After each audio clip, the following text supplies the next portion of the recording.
മാന്യമായ വസ്ത്രം, അത്രേ ഉള്ളൂ. എന്താണെന്ന് പറഞ്ഞിട്ടില്ല. എപ്പോൾ എഴുന്നേക്കണം എന്ന് ബൈബിളിൽ പറഞ്ഞിട്ടില്ല. ഉണ്ടോ? പുതിയ നിയമത്തിൽ പറഞ്ഞിട്ടുണ്ടോ? എന്ത് കഴിക്കണം എന്ന് പറഞ്ഞിട്ടുണ്ടോ?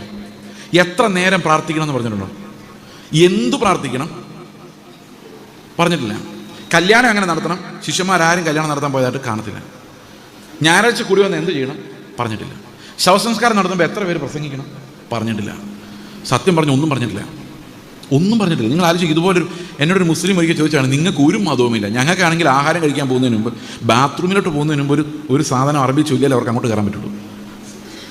അവർക്ക് ജീവിക്കാൻ തന്നെ ഈ മന്ത്രങ്ങളില്ലാതെ പറ്റിയല്ല, ഈ ചൊല്ലില്ല. നമുക്ക് ഇത് പ്രാർത്ഥിച്ചിട്ട് ആഹാരം കഴിക്കണമെന്ന് പോലും പറഞ്ഞിട്ടില്ല.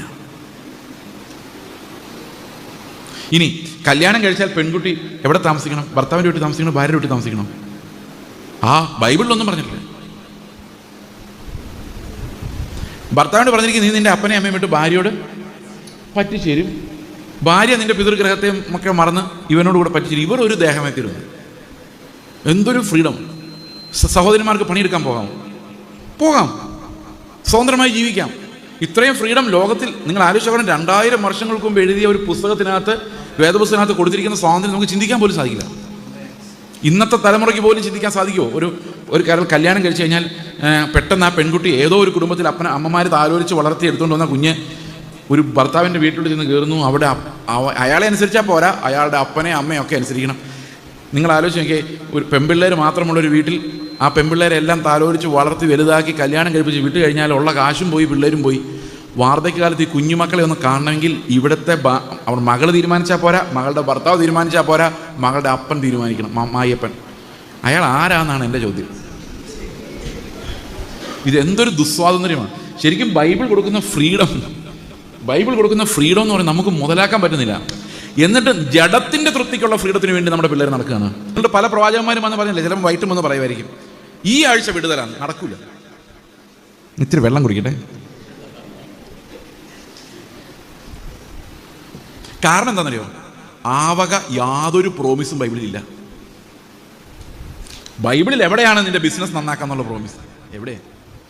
അപ്പം നിങ്ങളൊരു പഴയ നിയമം ആവർത്തന പുസ്തകം ഇല്ല. നിങ്ങളൊന്നും കൂടെ ശ്രദ്ധിച്ച് നോക്കി. ഒറ്റ ചോദ്യമുള്ളൂ, അഭിഷേകമുള്ള ആർക്കും ഈ വക ഒരു സാധനവും കിട്ടിയിട്ടില്ല പഴയ നിയമത്തിൽ. ഹാബേൽ നല്ലൊരു യാഗം അർപ്പിച്ചാൽ അന്ന് തന്നെ തട്ടിപ്പോയി. ഒരു പച്ചവെള്ളം പോലും ഒരു ഗ്ലാസ് കിട്ടാതെയാണ് ഹാബേൽ മരിക്കാൻ സാധ്യത. അപ്പോൾ അതിനർത്ഥം എന്താ? ഈ അത്രയും നല്ല യാഗം കഴിച്ചിട്ട് ഹാബേലിന് ഈ മണ്ണിൽ ദൈവം ഒന്നും വെച്ചിട്ടില്ലായിരുന്നു. ഇനി അബ്രഹാം വലിയ മുതലാളിയാണെന്ന് നമ്മുടെ വിചാരം. പക്ഷേ എബ്രായ ലേഖനം വായിച്ചപ്പോഴാണ് മനസ്സിലായത്, പുള്ളി വീട് വേണ്ടെന്ന് വെച്ചാൽ ടെൻ്റ് അടിച്ച് താമസിക്കുമായിരുന്നു. ഒന്നും സംഭരിക്കാതെയാണ് ജീവിച്ചത്. അലഞ്ഞിരിഞ്ഞ് കൂടാരങ്ങളിൽ വസിക്കുമായിരുന്നു എന്നുള്ള കാര്യം മനസ്സിലായത്. മോശെ ഒരു നല്ല ചരമപ്രസംഗം പോലും പുള്ളിക്ക് കിട്ടിയില്ല. എവിടെ മരിച്ചതെന്ന് പോലും അറിയത്തില്ല. മരിച്ച സ്ഥലം, ബറി ചെയ്ത സ്ഥലം അറിയില്ല. കനാൻ ദേശത്ത് കയറിയ പോലും ഇല്ല. നിയമം കൊടുത്തയാളുടെ സ്ഥിതി അതാണെങ്കിൽ നിയമം വായിക്കുന്നയാളുടെ സ്ഥിതി എന്തായിരിക്കും? ഇനി താഴോട്ട് വായിച്ചു കഴിഞ്ഞാൽ പ്രവാചകന്മാർ യശയാവ്, യിരെമ്യാവ്, യെഹെസ്കേൽ, ഓശയ, യോവേൽ ഇവരൊക്കെ എവിടെ മരിച്ചു, എങ്ങനെ മരിച്ചു? കല്ലേറ് കൊണ്ടും അതിലെ അലഞ്ഞ് ഒഴിഞ്ഞു നടന്നും ഏരിയാവൊക്കെ അവിടെ പോയി എന്തോരോ കഷ്ടപ്പെടുന്നു. ഇവർക്ക് എന്തോ കിട്ടിയത്? ഈ പ്രോമിസൊക്കെ നമ്മൾ എവിടെ നിന്നായി സംഘടിപ്പിച്ചുകൊണ്ട് വരുന്നത്? ഇതാണോ ക്രിസ്ത്യൻ ഫെയ്ത്ത്? പത്രോസിനോട് കർത്താവ്, സാത്താനെ നീ എന്നെ വിട്ടു പോ എന്ന് പറഞ്ഞാൽ അടുത്ത വാക്യം എന്താണെന്നറിയോ? നീ എനിക്ക് ഇടർച്ചയാകുന്നു. എന്തുകൊണ്ടാണ് പത്രോസ് സാത്താനായി പോയത്? നീ ദൈവത്തിനുള്ളതല്ല മനുഷ്യർക്കുള്ളതത്രേ കരുതുന്നത്. അപ്പം മനുഷ്യർക്കുള്ളത് കരുതിയാൽ നമ്മൾ ആരാവും? ദൈവത്തിനുള്ളത് കരുതിയാൽ ദൈവത്തിൻ്റെ മക്കള്, മനുഷ്യർക്കുള്ളത് കരുതിയാൽ സാത്താനാവും. അപ്പോൾ ഇന്നത്തെ വിശ്വാസങ്ങൾ മുഴുവൻ ദൈവത്തിന് വേണ്ടിയുള്ളതാണോ മനുഷ്യർക്ക് വേണ്ടിയുള്ളതാണോ? ഇന്ന് നമ്മൾ നേരിടുന്ന ഏറ്റവും വലിയ വെല്ലുവിളി എന്ന് പറയുന്നത് നമ്മുടെ യൗവനക്കാരെ എങ്ങനെ കൈകാര്യം ചെയ്യണമെന്ന് അറിയാൻ വയ്യാത്ത സഭയും മാതാപിതാക്കളുമാണ്. അതിൻ്റെ പ്രധാനപ്പെട്ട ചില കാരണങ്ങൾ ഞാൻ മനസ്സിലാക്കുന്നത്, ഒന്ന്, നമ്മളിന്ന് ജീവിക്കുന്നത് ഒരു പോസ്റ്റ് ക്രിസ്ത്യൻ ജനറേഷനിലാണ്. പോസ്റ്റ് ക്രിസ്ത്യൻ ജനറേഷൻ എന്ന് പറഞ്ഞു കഴിഞ്ഞാൽ ക്രിസ്ത്യാനികളുടെ കാലം തീർന്നു എന്ന് ലോകം മുഴുവൻ വിചാരിക്കുന്ന ഒരു അന്തരീക്ഷത്തിലാണ്. അമേരിക്ക പോലെയുള്ള ഒരു കാലത്ത് ക്രിസ്ത്യൻ രാജ്യങ്ങളായിരുന്ന രാജ്യങ്ങളെല്ലാം സെക്യുലർ രാജ്യങ്ങളായി മാറിക്കൊണ്ടിരിക്കുന്നു. യൂറോപ്പ് അങ്ങനെയായി. ഇപ്പോൾ ലോകത്തൊരിടത്തും ഒരു ക്രിസ്തീയ രാജ്യം അല്ലെങ്കിൽ ക്രിസ്ത്യൻ ആശയങ്ങളുള്ള ഒരു രാജ്യമില്ല എന്ന ഒരവസ്ഥയിലേക്ക് വരികയും പൊതുജനം ക്രിസ്ത്യാനിറ്റിയിൽ നിന്ന് അകന്നു പോവുകയും ചെയ്ത, ലോകവ്യാപകമായി അകന്നു പോവുകയും ചെയ്ത് കഴിഞ്ഞിട്ടുള്ള ഒരു ജനറേഷനിലാണ് നമ്മൾ ഇപ്പോഴുള്ളത്. ഒരു 50-60 വർഷങ്ങൾക്ക് മുൻപുണ്ടായിരുന്ന സാഹചര്യമല്ല ഇതിന്. പോസ്റ്റ് ക്രിസ്ത്യൻ ജനറേഷൻ, അല്ലെങ്കിൽ ക്രിസ്ത്യാനിറ്റിയുടെ ആ ലോകവ്യാപകമായ മോറൽ സ്വാധീനം, സാൻമാർഗ സ്വാധീനം. നമുക്കറിയാം, ലോകത്തിലുള്ള എല്ലാ നിയമസംഹിതകളുടെ മുകളിലും ഒരു ക്രിസ്ത്യാനിറ്റിയുടെ ഒരു സ്റ്റാമ്പുണ്ട്. ബ്രിട്ടീഷുകാരെ ലോകം മുഴുവൻ ഭരിച്ചപ്പോൾ അവിടെ എല്ലാം ഒരു ക്രിസ്ത്യൻ ഒരു ധ്വനിയുള്ള നിയമസംഹിത, നീതി വ്യവസ്ഥ, ഇങ്ങനെയൊക്കെയായിരുന്നു ലോകം മുഴുവൻ ഉണ്ടായിരുന്നത്. എന്നാൽ ഇപ്പോൾ ഒരു ഹ്യൂമനിസം, അതായത് മാനുഷികമായ വ്യവസ്ഥകളിലേക്ക്, മതത്തെ വിട്ടിട്ട് മാനുഷികമായ വ്യവസ്ഥകളിലേക്ക് ലോകം മുഴുവൻ പോകുന്ന ഒരു കാലഘട്ടത്തിലാണ് നമ്മുടെ വിശ്വാസികൾ, നമ്മുടെ കുഞ്ഞുങ്ങളെ വിശ്വാസത്തിൽ പിടിച്ചു നിർത്തുവാൻ വളരെ പ്രയാസമുള്ള ഒരു സമയത്തും കൂടിയാണ് നമ്മൾ ജീവിക്കുന്നത്. കാരണം അത്രയധികമാണ് സെക്കുലർ, മതേതര സ്വാധീനം, മറ്റു മതങ്ങളുടെ സ്വാധീനം, മതമില്ലായ്മയുടെ സ്വാധീനം, ദൈവമുണ്ടോ എന്നുള്ള ചോദ്യം ചെയ്യലുകളെല്ലാം ലോകവ്യാപകമായിരിക്കുന്ന ഒരു സാഹചര്യമാണുള്ളത്. അത് അമേരിക്കയിലും യൂറോപ്പിലുമല്ല, എല്ലായിടത്തും മനുഷ്യനൊന്നു തന്നെയാണ്. ഇങ്ങോട്ട് വരാൻ ഒരിത്തിരി താമസിക്കുമെന്നുള്ളതേ ഉള്ളൂ. എല്ലായിടത്തും ഇത് ഒരേ വ്യവസ്ഥ തന്നെയാണ്. എന്നാൽ ഇതിൽ നമ്മൾ അപകടകരമായി കാണേണ്ട ഒരു കാര്യം, എഫെസ് ലേഖനം വായിക്കുമ്പോൾ നമ്മൾ കാണുന്നൊരു കാര്യമാണ്, നമുക്കൊരു പോരാട്ടമുണ്ട് എന്നുള്ളത്. ഈ പോരാട്ടം എന്ന് പറയുന്നത്, നമുക്ക് പോരാട്ടമുള്ളത് ജഡരക്തങ്ങളോടല്ല, വാഴ്ചകളോടും അധികാരങ്ങളോടുമാണ്. അപ്പോൾ എന്താണ് ഈ വാഴ്ചയും അധികാരവും എന്ന് ചോദിച്ചു കഴിഞ്ഞാൽ പലരും പറയും, ഈ ഡെമണോളജി ഭയങ്കരമായിട്ട് പഠിക്കുന്ന ഒത്തിരി ആൾക്കാരുണ്ട് എന്ന് പറഞ്ഞു കഴിഞ്ഞാൽ, ഇത് തൂവയൂരിന് ഒരു ദേശാധിപതി, അതിന് മുകളിൽ അടൂരിനൊരു ദേശാധിപതി, അതിന് മുകളിൽ ഏത് ജില്ല, ഇത് പത്തനംതിട്ട ജില്ലയ്ക്കൊരു ദേശാധിപതി, പിന്നെ കേരളത്തിന് അതിൻ്റെയൊക്കെ സീനിയർ ദേശാധിപതി, പിന്നെ ഇന്ത്യക്ക് മൊത്തം ഒരാൾ ഡൽഹിയിൽ. ഇതൊക്കെ നമ്മളിങ്ങനെ ഡെവലപ്പ് ചെയ്ത് എടുത്തുകൊണ്ട് വരുന്ന കാര്യങ്ങളാണ്. പക്ഷെ അതുകൊണ്ട് എന്ത് സംഭവിച്ചെന്ന് വെച്ച് കഴിഞ്ഞാൽ, നമ്മുടെ പോരാട്ടമെല്ലാം ഈ ആകാശത്തിലേക്ക് മുഷ്ടി ചുരുട്ടിയുള്ള ഇടിയാണ്. ഡൽഹിയിൽ പോയിരുന്ന് പ്രാർത്ഥിച്ച് അവിടുത്തെ ദേശാധിപതി പുറത്താക്കി, എത്ര പുറത്താക്കിയിട്ട് ഇത് പോകുന്നില്ല, അത് വേറെ കാര്യം. കേരളത്തിൽ ഇവിടുന്ന് പുറത്താക്കി വഴിയെ പോകുന്നിടത്ത് എല്ലാം ശാസിച്ച് ബത്സിച്ച്, ഇതുകൊണ്ടൊന്നും ഒരു കാര്യവും നടക്കുന്നില്ലെന്ന് മാത്രമല്ല, നമ്മുടെ ഉള്ള വിശ്വാസികളും കൂടെ വിശ്വാസം നഷ്ടപ്പെട്ടവരായി, തണുത്തവരായി, മരവിച്ച് മന്ദിച്ച് പോകുന്നതാണ്. അപ്പോൾ എന്താണ് ഈ ശരിക്കും പോരാട്ടം? എന്താണ് ഈ ആകാശത്തിലെ അധികാരം? എന്താണ് വാഴ്ചകൾ? എന്താണ് ഈ പോരാട്ടം? ഈ പോരാട്ടം എന്ന് പറയുന്നത് നമ്മുടെ ജീവിതത്തിൽ എല്ലാ മണ്ഡലങ്ങളിലും ഉള്ള ഒരു പോരാട്ടമാണ്. ഈ കാണുന്ന ഈ ആത്മിക പോരാട്ടം എന്ന് പറയുന്നത്. അത് നമ്മുടെ വീട്ടിലെ വസന്ത പിടിച്ച് കോഴി ചാകുന്നതോ, നമ്മുടെ ബിസിനസ് പൊളിഞ്ഞു പോകുന്നതൊന്നും അല്ല പോരാട്ടം. അല്ലെങ്കിൽ നമ്മുടെ വിജയത്തിനെതിരെ, നമ്മുടെ എന്താ പിന്നെ പറയുന്നത്, എനിക്ക് ഈ ഭാഷ എനിക്കറിയാമല്ലോ, ഉയർച്ചയ്ക്ക് തടസ്സമായി നിൽക്കുന്ന പോരാട്ടങ്ങൾ, ഇതല്ല പോരാട്ടം. ഈ പോരാട്ടം എന്താണെന്ന് എഫെസ് ലേഖനത്തിൽ തന്നെ പറയുന്നുണ്ട്.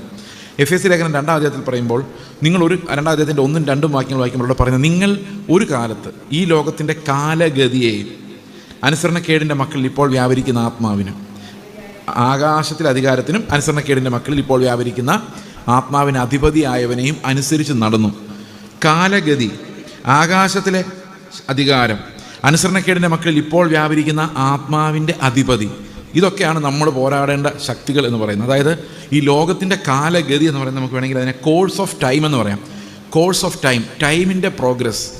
ഈ കാലം മുൻപോട്ട് പോകുന്നതനുസരിച്ച് അതനുസരിച്ച് നമ്മൾ നേരത്തെ ജീവിച്ചുകൊണ്ടിരുന്നത്. എന്നാൽ കാലാതീതമായ ഒരു ക്രിസ്തീയ കാഴ്ചപ്പാടോടെ ജീവിക്കാനാണ് നമ്മളെ കർത്താവ് വിളിച്ചിരിക്കുന്നത്. അതിന് ടൈമിനാൽ സ്വാധീനിക്കപ്പെടാത്ത ഒരു ക്രിസ്തീയ വ്യവസ്ഥയുണ്ട്. അത് AD 1-ാം നൂറ്റാണ്ടിലും 21-ാം നൂറ്റാണ്ടിലും ഒന്ന് തന്നെയാണ്. അതും ഒരിക്കലും മാറ്റം വരുത്തേണ്ട കാര്യമില്ല. അത് കാലങ്ങളനുസരിച്ച് അപ്ഡേറ്റ് ചെയ്യേണ്ട കാര്യമില്ല. കാരണം ഏത് നൂറ്റാണ്ടിൽ ജീവിക്കുന്നവർക്കും ക്രിസ്ത്യൻ കാഴ്ച എന്ന് പറയുന്നത് പെർഫെക്റ്റ് ആയിട്ടുള്ളൊരു കാഴ്ചയാണ്. അത് വിശ്വാസിയായാലും അവിശ്വാസിയായാലും ക്രിസ്ത്യാനിറ്റി മുമ്പോട്ട് വയ്ക്കുന്ന ആ കാഴ്ച എന്ന് പറയുന്നത് പെർഫെക്റ്റാണ്. എന്നാൽ ലോകം അങ്ങനല്ല. ലോകം ഇവോൾവ് ചെയ്ത് വരികയാണ്. സാമൂഹ്യമായി ലോകം മാറിക്കൊണ്ടിരിക്കുകയാണ്. നമുക്കറിയാം, കാലങ്ങളനുസരിച്ച് മാറിക്കൊണ്ടിരിക്കുകയാണ്. നമ്മുടെ ചുറ്റും നോക്കിക്കഴിഞ്ഞാൽ, നമ്മുടെ കുഞ്ഞുങ്ങളെ നോക്കിക്കഴിഞ്ഞാൽ, അല്ലെങ്കിൽ നമ്മുടെ ജെൻഡർ ഗ്യാപ്പ് നോക്കിക്കഴിഞ്ഞാൽ അത് മനസ്സിലാവും. ഒരു കാലത്ത് പുരുഷന്മാരായിരുന്നു മോർ പവർഫുൾ. ഒരു കാലത്ത് പുരുഷന്മാരായിരുന്നു സഭകൾ നിയന്ത്രിച്ചുകൊണ്ടിരുന്നത്, കുടുംബങ്ങൾ നിയന്ത്രിച്ചുകൊണ്ടിരുന്നത്, സമൂഹത്തെ നിയന്ത്രിച്ചുകൊണ്ടിരുന്നത്. ഇന്ന് ഈ ഹാളിൽ നോക്കിയാൽ തന്നെ സഹോദരിമാരാണ് കൂടുതൽ. അതിൻ്റെ കാരണം എന്താണെന്ന് വെച്ച് കഴിഞ്ഞാൽ, പ്രധാനമായിട്ടും വിശ്വാസം പതുക്കെ സഹോദരിമാരിലോട്ട് ഷിഫ്റ്റ് ആയിട്ടുണ്ടെന്നുള്ളതാണ് ഒരു പ്രധാനപ്പെട്ട ഡെവലപ്മെൻറ്റ്.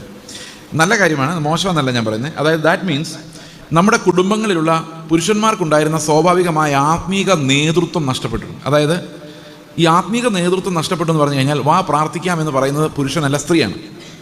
അതാണ് വ്യത്യാസം. അതായത് പിള്ളേരോട് പ്രാർത്ഥിക്കാനും വചനം പഠിപ്പിക്കാൻ നിർബന്ധിക്കുന്നത് പണ്ട് പുരുഷന്മാരായിരുന്നെങ്കിൽ ഇന്നത് അമ്മമാരാണ്. അവർക്കാണ് മക്കൾ. അങ്ങനെയല്ലേ? തുവയൂർ എന്തെങ്കിലും വ്യത്യാസമുണ്ടോ? ഇല്ല. അപ്പം മക്കൾക്ക് കൂടുതൽ ശല്യം ഉണ്ടാക്കുന്നത് പണ്ട് അപ്പന്മാരായിരുന്നെങ്കിൽ ഇന്ന് അമ്മമാരാണ്. അതുകൊണ്ട് children are more comfortable with their fathers than mothers. ഇന്ന് അങ്ങനെയാണ്. ഈ പഠിക്കുക എന്നുള്ളത് വലിയൊരു അജണ്ടയായിട്ട് മാറിയതോടുകൂടി ട്യൂഷൻ എടുക്കുന്ന മുഴുവൻ അമ്മമാർക്ക് ഒന്നും അറിയാൻ മേലെങ്കിൽ എങ്ങനെയെങ്കിലും ട്യൂഷൻ എടുത്തേ പറ്റുള്ളൂ. അവരത് നോക്കി പഠിച്ച്, എനിക്കറിയാം പല അമ്മമാരും മക്കളുടെ മുമ്പിൽ പുസ്തകമൊക്കെ വായിച്ച് പഠിച്ച് ഒരു ട്യൂഷൻ പഠിപ്പിക്കാൻ വേണ്ടി റെഡി ആയിട്ട് വൈകിട്ട് ട്യൂഷൻ കാശ് ലാഭിക്കാം. അപ്പോൾ ഇങ്ങനെ അമ്മമാരിലേക്ക് ആ കുടുംബത്തിൻ്റെ ഫൽക്രം തിരിഞ്ഞൊരു കാലമാണ്. അതുപോലെ തന്നെ വിശ്വാസികളെ നോക്കിക്കഴിഞ്ഞാൽ കൂടുതൽ സഹോദരിമാരാണ്. ഈ ആൺപിള്ളേർ ഇങ്ങനെ കറങ്ങി നടന്ന് ഇത്തിരി സിനിമാ കഥയൊക്കെ പറഞ്ഞ് റോഡിൽ കൂടെ പിള്ളേരെ കൂട്ടുകൂടി നടന്ന് ചായക്കടയിൽ പോയി ചായ കുടിച്ച് ക്ലാസ് കട്ട് ചെയ്യാൻ പറ്റുമെങ്കിൽ കട്ട് ചെയ്ത് മുങ്ങാമെങ്കിൽ മുങ്ങി അങ്ങനെ നടന്ന് അവസാനം എക്സാമിനേഷൻ വരുമ്പം ഇവരെല്ലാം പെൺപിള്ളേർ മാർക്ക് കൊണ്ടുപോകുന്നു, ജോലി കൊണ്ടുപോകുന്നു. ഇപ്പം ഗൾഫിൽ അമേരിക്കയിലൊക്കെ പോകുന്ന ആൾക്കാരല്ലേ, വിദേശത്തൊക്കെ പോകുന്ന ആൾക്കാരാണെങ്കിൽ അവർക്ക് സഹോദരിമാർക്കാണ് കൂടുതൽ സാലറി. പുരുഷന്മാർ കൂടെ അങ്ങ് പോകുന്നു എന്നുള്ളതേ ഉള്ളൂ മിക്കവാറുമൊക്കെ. അപ്പം എന്താ സംഭവിക്കുന്നത് വെച്ച് കഴിഞ്ഞാൽ, ഈ കുറേ നാൾ കഴിയുമ്പം, ഞാൻ പല സ്ഥലത്ത് പറഞ്ഞിട്ടുണ്ട്, മനോരമയിലൊക്കെ ഒരു പരസ്യം വരാൻ സാധ്യതയുണ്ട്. ഒരു 10 വർഷം കഴിയുമ്പോൾ നിങ്ങൾ നോക്കിയാൽ ഇങ്ങനെയായിരിക്കും. കുഞ്ഞുങ്ങളെ നോക്കാനും കുക്കിങ്ങും ക്ലീനിങ്ങും ഒക്കെ അറിയാവുന്ന പുരുഷന്മാരിൽ നിന്നും പുരുഷന്മാരുടെ മാതാപിതാക്കളിൽ നിന്നും വിവാഹാലോചനകൾ ക്ഷണിക്കുന്നു. സഹോദരങ്ങളെ, നമ്മുടെ കാര്യം പോക്കാണ്. കാരണം ഇന്ന് ഈ ആൺപിള്ളേരെ കാണാനില്ല, ഒരിടത്തൊരു മീറ്റിങ്ങിനും കാണാനില്ല. ഒരു സൈഡ് അങ്ങ് ശുഷ്കമായി പോകണം. കാലത്തിൻ്റെ മാറ്റം. ഈ കാലത്തിൻ്റെ മാറ്റത്ത് വന്നിരിക്കുന്ന ഒത്തിരി കാര്യങ്ങൾ, ഏറ്റവും പ്രധാനപ്പെട്ട കാര്യം എന്ന് പറയുന്നത്, ഇതിനെന്തുകൊണ്ടാണ് ഒരു പോരാട്ടമെന്ന് വിളിക്കുന്നതെന്ന് ചോദിച്ചു കഴിഞ്ഞാൽ, ഇത് ആകാശത്തിലെ ശക്തിയുടെ ഒരു പരിപാടിയാണ്. ഈ ആകാശത്തിലെ ശക്തി എന്താണ്? ആകാശത്തിലെ ശക്തി അല്ലെങ്കിൽ അനുസരണക്കേടിൻ്റെ മക്കളിൽ ഇപ്പോൾ വ്യാപരിക്കുന്ന ആ ശക്തിക്ക് സമയവുമായിട്ട് എന്താണ് ബന്ധം? ടൈമും പിശാചും തമ്മിലുള്ള ബന്ധം എന്താണ്? ടൈമും സാത്താനും തമ്മിലുള്ള ബന്ധം എന്താണ്? എന്താണ് ഈ സാത്താൻ സമയത്തിനകത്ത് ചെയ്യുന്നത്? എങ്ങനെയാണ് ഈ സമയം അന്ത്യകാലത്തേക്ക് രൂപപ്പെട്ടു വന്നുകൊണ്ടിരിക്കുന്നത്? ഇത് പറഞ്ഞു തുടങ്ങിയ കുറേ കാര്യങ്ങളുണ്ട്. എങ്കിലും നമുക്ക് ചുരുക്കമായി പറഞ്ഞു കഴിഞ്ഞാൽ, ദൈവത്തിൻ്റെ ഏറ്റവും വലിയ ശത്രു സാത്താനല്ല, അത് മനുഷ്യനാണ്. അതെന്തുകൊണ്ടാണ് അങ്ങനെ പറയുന്നതെന്ന് ചോദിച്ചു കഴിഞ്ഞാൽ, സാത്താനോട് ദൈവം പറയാണ്, നീ ഇങ്ങ് വാടാ എന്ന് പറഞ്ഞാൽ വരണം, പോടാ എന്ന് പറഞ്ഞാൽ പോകണം. കാരണം സാത്താൻ ദൈവം പറഞ്ഞാൽ കേൾക്കും. നീ പത്രോസിനെ പരീക്ഷിക്കേണ്ടെന്ന് പറഞ്ഞാൽ പരീക്ഷിക്കില്ല. യോബിനെ പരീക്ഷിക്കാൻ പറഞ്ഞാൽ പരീക്ഷിക്കും. ചേസിനെ പരീക്ഷിക്കേണ്ട, വിട്ടേക്ക്, പരീക്ഷിച്ചാൽ തോറ്റു പോകും, അതുകൊണ്ട് പരീക്ഷിക്കേണ്ടെന്ന് പറഞ്ഞാൽ പരീക്ഷിക്കും. നമ്മളെല്ലാം ഇങ്ങനെ നടക്കുന്ന അധികം പരീക്ഷിക്കപ്പെടാത്തതുകൊണ്ടാണ്. അപ്പോൾ പരീക്ഷിച്ചാൽ പോകുന്ന ദൈവത്തിന് അറിയാവുന്നതുകൊണ്ട് അവൻ്റെ അടുത്തോട്ട് പോകേണ്ടതെന്ന് സാധാരണ വരികയില്ല. അപ്പം നമ്മുടെ ദൈവത്തിൻ്റെ പെർമിഷൻ ഇല്ല നമ്മുടെ തലയിൽ നിന്ന് ഒരു തലമുടിനാര് പോലും പൊഴിച്ച് കളയാൻ അതെല്ലാം കർത്താവ് ഇങ്ങനെ എണ്ണി വെച്ചിരിക്കുന്നുണ്ട്. അതിനകത്ത് ഒരെണ്ണം പോയാൽ കർത്താവിന് അറിയാവുന്നതുകൊണ്ട് ഈ സാത്താൻ അങ്ങനെ ദൈവത്തിൻ്റെ പെർമിഷൻ ഇല്ലാതെ നമ്മുടെ അടുത്തൊന്നും ചെയ്യാനൊന്നും സാധിക്കില്ല. It's A helpless thing. പിന്നെ നമ്മൾ പറയുമ്പോൾ സാത്താന് ഭയങ്കര ശക്തിയാണെന്നൊക്കെ പറയും. അത് സാത്താൻ്റെ ഒരു ടെക്നിക്കാണ്. ബലവും ബഹുമാനവും ശക്തിയും മഹത്വവും സ്വീകരിപ്പാൻ കുഞ്ഞാട് യോഗ്യം നമുക്കറിയാമെങ്കിൽ ഇടയ്ക്കിടയ്ക്ക് കുറച്ച് ബലവും ശക്തിയും നമ്മൾ ആർക്ക് കൊടുക്കാറുണ്ട്. അപ്പോൾ പറഞ്ഞു വരുമ്പോൾ പലപ്പോഴും സാത്താനാണോ കുഞ്ഞാടിനാണോ ശക്തി എന്നുള്ളൊരു കൺഫ്യൂഷനിലാണ് നമ്മളുള്ളത്. അതെന്തുകൊണ്ടാണെന്ന് ഞാൻ പറയാം. ഈ പോരാട്ടം ശരിക്കും സാത്താനും ദൈവവും തമ്മിലല്ല, ദൈവവും മനുഷ്യനും തമ്മിലാണ്. കാരണം ഏദൻ തോട്ടത്തിൽ വെച്ച് ആദമിനോട് സാത്താൻ പറയുന്നത്, എനിക്കൊരു രാജ്യമുണ്ട്, ഞാനും ഒരു ദൈവമാണ്, നിങ്ങൾ എന്നെ ഒന്ന് വണങ്ങിക്കഴിഞ്ഞാൽ നിങ്ങളെ സന്തോഷിപ്പിക്കാമെന്നല്ല സാത്താൻ പറയും. സാത്താൻ പറയുന്നത്, നീ ദൈവമാക്, ഞാൻ നിന്നെ സഹായിക്കാമെന്നാണ്. പത്രോസിനോട് കർത്താവ്, സാത്താനെ നീ എന്നെ വിട്ടു പോ എന്ന് പറഞ്ഞാൽ അടുത്ത വാക്യം എന്താണെന്നറിയാമോ? നീ എനിക്ക് ഇടർച്ചയാകുന്നു. എന്തുകൊണ്ടാണ് പത്രോസ് സാത്താനായി പോയത്? നീ ദൈവത്തിനുള്ളതല്ല മനുഷ്യർക്കുള്ളതത്രേ കരുതുന്നത്. അപ്പം മനുഷ്യർക്കുള്ളത് കരുതിയാൽ നമ്മൾ ആരാവും? ദൈവത്തിനുള്ളത് കരുതിയാൽ ദൈവത്തിൻ്റെ മക്കള്, മനുഷ്യർക്കുള്ളത് കരുതിയാൽ സാത്താനോ? അപ്പോൾ ഇന്നത്തെ വിശ്വാസങ്ങൾ മുഴുവൻ ദൈവത്തിന് വേണ്ടിയുള്ളതാണോ മനുഷ്യർക്ക് വേണ്ടിയുള്ളതാണോ? ഓക്കെ, നമുക്ക് അങ്ങോട്ട് വരാം. അപ്പോൾ ശരിക്കും നോക്കിക്കഴിഞ്ഞാൽ ഈ കാലഗതി അനുസരിച്ച് ഇനി നമുക്ക് വേറൊരു കാര്യമുണ്ട്. ബുദ്ധിയുള്ളവൻ മൃഗത്തിൻ്റെ സംഖ്യ ഗണിക്കട്ടെ, അതൊരു മനുഷ്യൻ്റെ സംഖ്യ അത്രേ. അപ്പോൾ അന്ത്യകാലത്തേക്ക് ക്രിസ്ത്യാനിറ്റിക്ക് ഏറ്റവും വലിയ ശത്രുവായിട്ട് വളർന്നു വരാൻ പോകുന്ന സാധനം എന്ന് പറയുന്നത് മനുഷ്യത്വമാണ്. Humanity, secular humanism. അതായത് മതത്തേക്കാൾ വലുതാണ് മനുഷ്യൻ, ദൈവമില്ല, മനുഷ്യനാണ് അവൻ്റെ വിധിയുടെ നിയന്താവ് എന്നുള്ള ഫിലോസഫി. അതായത് നമ്മുടെ ചുറ്റുമുള്ള ആളുകൾ, നമ്മുടെ ചുറ്റുമുള്ള വസ്തുക്കൾ, ഈ ലോകം, ഇതെല്ലാം നമ്മുടെ എൻജോയ്മെൻറ്റിനുള്ളതാണ് എന്ന ഫിലോസഫിയാണ് ഇന്ന് ലോകത്തെ ഭരിക്കാൻ പോകുന്നത്, നമ്മുടെ കുഞ്ഞുങ്ങളെ ഭരിച്ചു തുടങ്ങിയിരിക്കുന്നത്. അപ്പോൾ ഹ്യൂമനിസം എന്ന് പറയുന്ന ആ സാധനം മനുഷ്യൻ സ്വതന്ത്രനാണെന്നും സ്വതന്ത്രമായി അവൻ എൻജോയ് ചെയ്യാനുള്ള അധികാരം വേണമെന്നും പേരൻറ്റിങ് എന്ന് പറയുന്നത് മാതാപിതാക്കളൊരു ശല്യമാണെന്നും അത് നമ്മുടെ സ്വതന്ത്രമായ എൻജോയ്മെൻറ്റിന് എതിരാണെന്നും മതവും ദൈവവും ഉപദേശങ്ങളും ഉപദേശിമാരും നമുക്ക് സ്വതന്ത്രമായി നടക്കാൻ അനുവദിക്കുന്നില്ലെന്നും നമ്മുടെ സ്വാതന്ത്ര്യത്തെ ബഹുമാനിക്കുന്നില്ല, നമുക്ക് ഇഷ്ടമുള്ള രീതിയിൽ കല്യാണം കഴിക്കാനും ഇഷ്ടമുള്ള രീതിയിൽ ജീവിക്കാനും ഇഷ്ടമുള്ള രീതിയിൽ വേഷം ധരിക്കാനും ദൈവം അനുവദിക്കുന്നില്ല എന്നുള്ളതും, ദൈവമല്ല, ഈ സഭയും ദൈവവും ഒന്നും അനുവദിക്കുന്നില്ല എന്നുള്ളതും മനുഷ്യ സ്വാതന്ത്ര്യത്തിന് ക്രിസ്ത്യാനിറ്റി എതിരാണെന്നും ആണ് ഇന്ന് പൊതുവെ ആളുകൾ നറേറ്റ് ചെയ്ത് കൊണ്ടുവരുന്നത്. എത്ര പേർക്ക് മനസ്സിലായി ഞാൻ പറയുന്നത്? മനസ്സിലാവുന്നുണ്ടോ? അപ്പോൾ ശരിക്കും നമ്മുടെ കുഞ്ഞുങ്ങൾ നോക്കിക്കഴിയുമ്പോൾ ഈ ക്രിസ്ത്യാനി എന്ന് പറയുന്നത് ഒരു മതത്തിൻ്റെ വ്യവസ്ഥ, ഹിന്ദുയിസം വേറൊരു മതം, ഇങ്ങനെ പല മതങ്ങളിൽ ഒരു മതത്തിൽ എൻ്റെ പേരൻസ് പെട്ടിരിക്കുകയാണ്. മനുഷ്യൻ്റെ സ്വാതന്ത്ര്യത്തെ തളർത്തി കളയുന്ന ഒരു മതത്തിനകത്ത്. അതിനകത്ത് വേറൊരു കുഴപ്പമുണ്ട്, നമുക്ക് ഇവരോട് സംസാരിക്കാൻ പറ്റത്തില്ല. കാരണം നമ്മളെക്കാൾ വിവരമുണ്ട് ഇവർക്ക്. അത് ശരിയായ വിവരമാണോ എന്നുള്ള കാര്യം വേറെ കാര്യം. പക്ഷേ അവർക്ക് നമ്മളെക്കാൾ കൂടുതൽ വിവരമുണ്ട്. ഇവരുടെ കയ്യിരിക്കുന്ന ഫോൺ ഓപ്പറേറ്റ് ചെയ്യാൻ നമുക്കറിയത്തില്ല, നമ്മുടെ കയ്യിരിക്കുന്ന സകല സാധനങ്ങൾ ഓപ്പറേറ്റ് ചെയ്യാൻ അവർക്കറിയാം. അപ്പോൾ എന്താ സംഭവിക്കുന്നത് വെച്ച് കഴിഞ്ഞാൽ നമുക്ക് ഈ പിള്ളേരുടെ മേലുള്ള ഹോൾഡ് കുറഞ്ഞു. അതിൻ്റെ പ്രധാനപ്പെട്ട ഒരു കാര്യം എന്ന് പറയുന്നത്, പണ്ടൊക്കെ ഒരു കൃഷിക്കാരുടെ സമൂഹമായിരുന്നുണ്ട്. അപ്പന് 10 ഏക്കർ സ്ഥലം ഉണ്ടെങ്കിൽ മക്കൾ അപ്പനെ അനുസരിച്ച് അന്ത്യകാലം വരെ നിൽക്കും. അതെന്തിനുണ്ടെന്ന് വെച്ച് കഴിഞ്ഞാൽ ഈ സ്ഥലം അവസാനം അടിച്ച് മാറ്റാൻ വേണ്ടിയാണ്. അതായത് ഈ അവസാന സ്വത്ത് വീതിച്ചാലേ അടുത്ത തലമുറയ്ക്ക് അതിന് കൊടുക്കാൻ എൻ്റെ കിട്ടുള്ളൂ. അപ്പം അപ്പനെ ബഹുമാനിച്ചാണ്. അപ്പോൾ അന്നത്തെ തലമുറ എങ്ങനെയാണ്? ഇന്ന് അപ്പനമ്മമാരെക്കാൾ കൂടുതൽ സമ്പാദിക്കുന്ന മക്കളാണ്. മക്കൾ സമ്പാദിച്ചു തുടങ്ങി. അപ്പനമ്മമാർ കഷ്ടപ്പെട്ട് അവരെ കാനഡയിൽ വിട്ടു, എന്താ പറയുന്നത്, ജർമ്മനിയിൽ വിട്ടു, ഇംഗ്ലണ്ടിൽ വിട്ടു. അവിടെ ചെന്ന് ഇപ്പോൾ ഇവരെക്കാൾ കൂടുതൽ പൈസയായി, ഇപ്പോൾ ഇവരെ വേണ്ടതായി. അപ്പോൾ അപ്പനമ്മമാർ പറയും, ഇവിടെ കിടക്കുന്ന സ്വത്ത് വെച്ചാൽ പിന്നെ വില പേശുന്നത്, നിനക്കിതൊന്ന് തരില്ലാന്ന് പറയുമ്പോൾ ഇവിടെ കിടക്കുന്ന എന്തിനാ കളയുന്നതെന്ന് വിചാരിച്ചാണ് ഈ അപ്പനമ്മേനെ നോക്കുന്നത്. അവസാനം വീതിച്ച് കഴിയുമ്പോൾ ഒരു 10 സെൻറ്റ് അപ്പനമ്മയ്ക്ക് ഇട്ടേക്കും.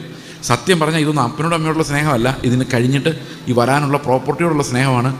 നമ്മളെക്കാൾ കൂടുതൽ സമ്പാദിക്കുകയും നമ്മളെക്കാൾ കൂടുതൽ വിവരമുണ്ടാവുകയും നമ്മുടെ പിള്ളേർക്ക് സംഭവിച്ചു കഴിഞ്ഞാൽ നമ്മുടെ കാര്യം പോക്കാണ്. ഇതും നമ്മുടെ തലമുറയെ ബാധിക്കാൻ പോകുന്ന ഒരു വലിയ ഗുരുതരമായ പ്രശ്നമാണ്. അമേരിക്കയിലേക്ക് ഓൾറെഡി ഇത് ബാധിച്ചു കഴിഞ്ഞെന്നാണ് ഞാൻ മനസ്സിലാക്കുന്നത്. ഞാൻ അവരുടെ കാര്യം എടുത്തു പറയാനുള്ള കാരണം, കൂടുതൽ പ്രോഗ്രസ് ചെയ്തിട്ടുള്ള സ്ഥലങ്ങളിൽ, എക്കണോമിക് പ്രോഗ്രസ് ഉള്ള സ്ഥലങ്ങളിൽ മാതാപിതാക്കൾ ഓൾറെഡി അധികപ്പറ്റാണെന്ന് നേരത്തെ അവർ തീരുമാനിക്കുന്നത് കൊണ്ട് മാതാപിതാക്കൾ തന്നെ മുൻകൂട്ടി പൈസ അടച്ച് അവരൊരു ഓർഫനേജിലേക്ക്, അല്ലെങ്കിൽ ഓർഫനേജ് എന്നാണ് പറയുന്നത്, ഓൾഡ് ഏജ് കെയർ ഹോമിലേക്ക് മാറുകയാണ്. ശരിക്കും പറഞ്ഞു കഴിഞ്ഞാൽ എന്നോടൊരു അമ്മ പറഞ്ഞാണ്, ശരിക്കും പറഞ്ഞാൽ ഓൾഡ് ഏജ് ഹോമാണ് നല്ലത്. അതിൻ്റെ കാരണം എന്ന് വെച്ച് കഴിഞ്ഞാൽ മക്കളെ പിന്നെ സഹിക്കാം, ഈ കൊച്ചുമക്കളെ ഒട്ടും സഹിക്കാൻ മേല. കാരണം വെച്ച് കഴിഞ്ഞാൽ മക്കൾക്ക് കുറച്ചൊക്കെ എന്നെ മനസ്സിലാവും. ഈ കൊച്ചുമക്കളോട് വന്ന് ഇടാന്ന് പഠിക്കണമെന്ന് പറയുമ്പോൾ അമ്മച്ചിക്ക് വരെ പണിയൊന്നുമില്ലെന്ന് പറഞ്ഞ് ഒരുപാട് ചീത്ത പറയുന്നത്. എന്തൊക്കെയാണ് പിള്ളേർ പറയുന്നത് വല്യമ്മയ്ക്ക് പിടികിടുന്നില്ല. പണ്ടൊക്കെ ഈ മുത്തശ്ശി കഥ പറയുമ്പോൾ കുഞ്ഞുങ്ങളായിരുന്നു അടുത്തിരിക്കുമായിരുന്നു. ഇന്ന് മുത്തശ്ശിക്ക് അറിയാവുന്നതിനേക്കാളും 10 ഇരട്ടി കിടിലൻ കഥകളാണ് ഇവരുടെ കയ്യിലിരിക്കുന്നത്.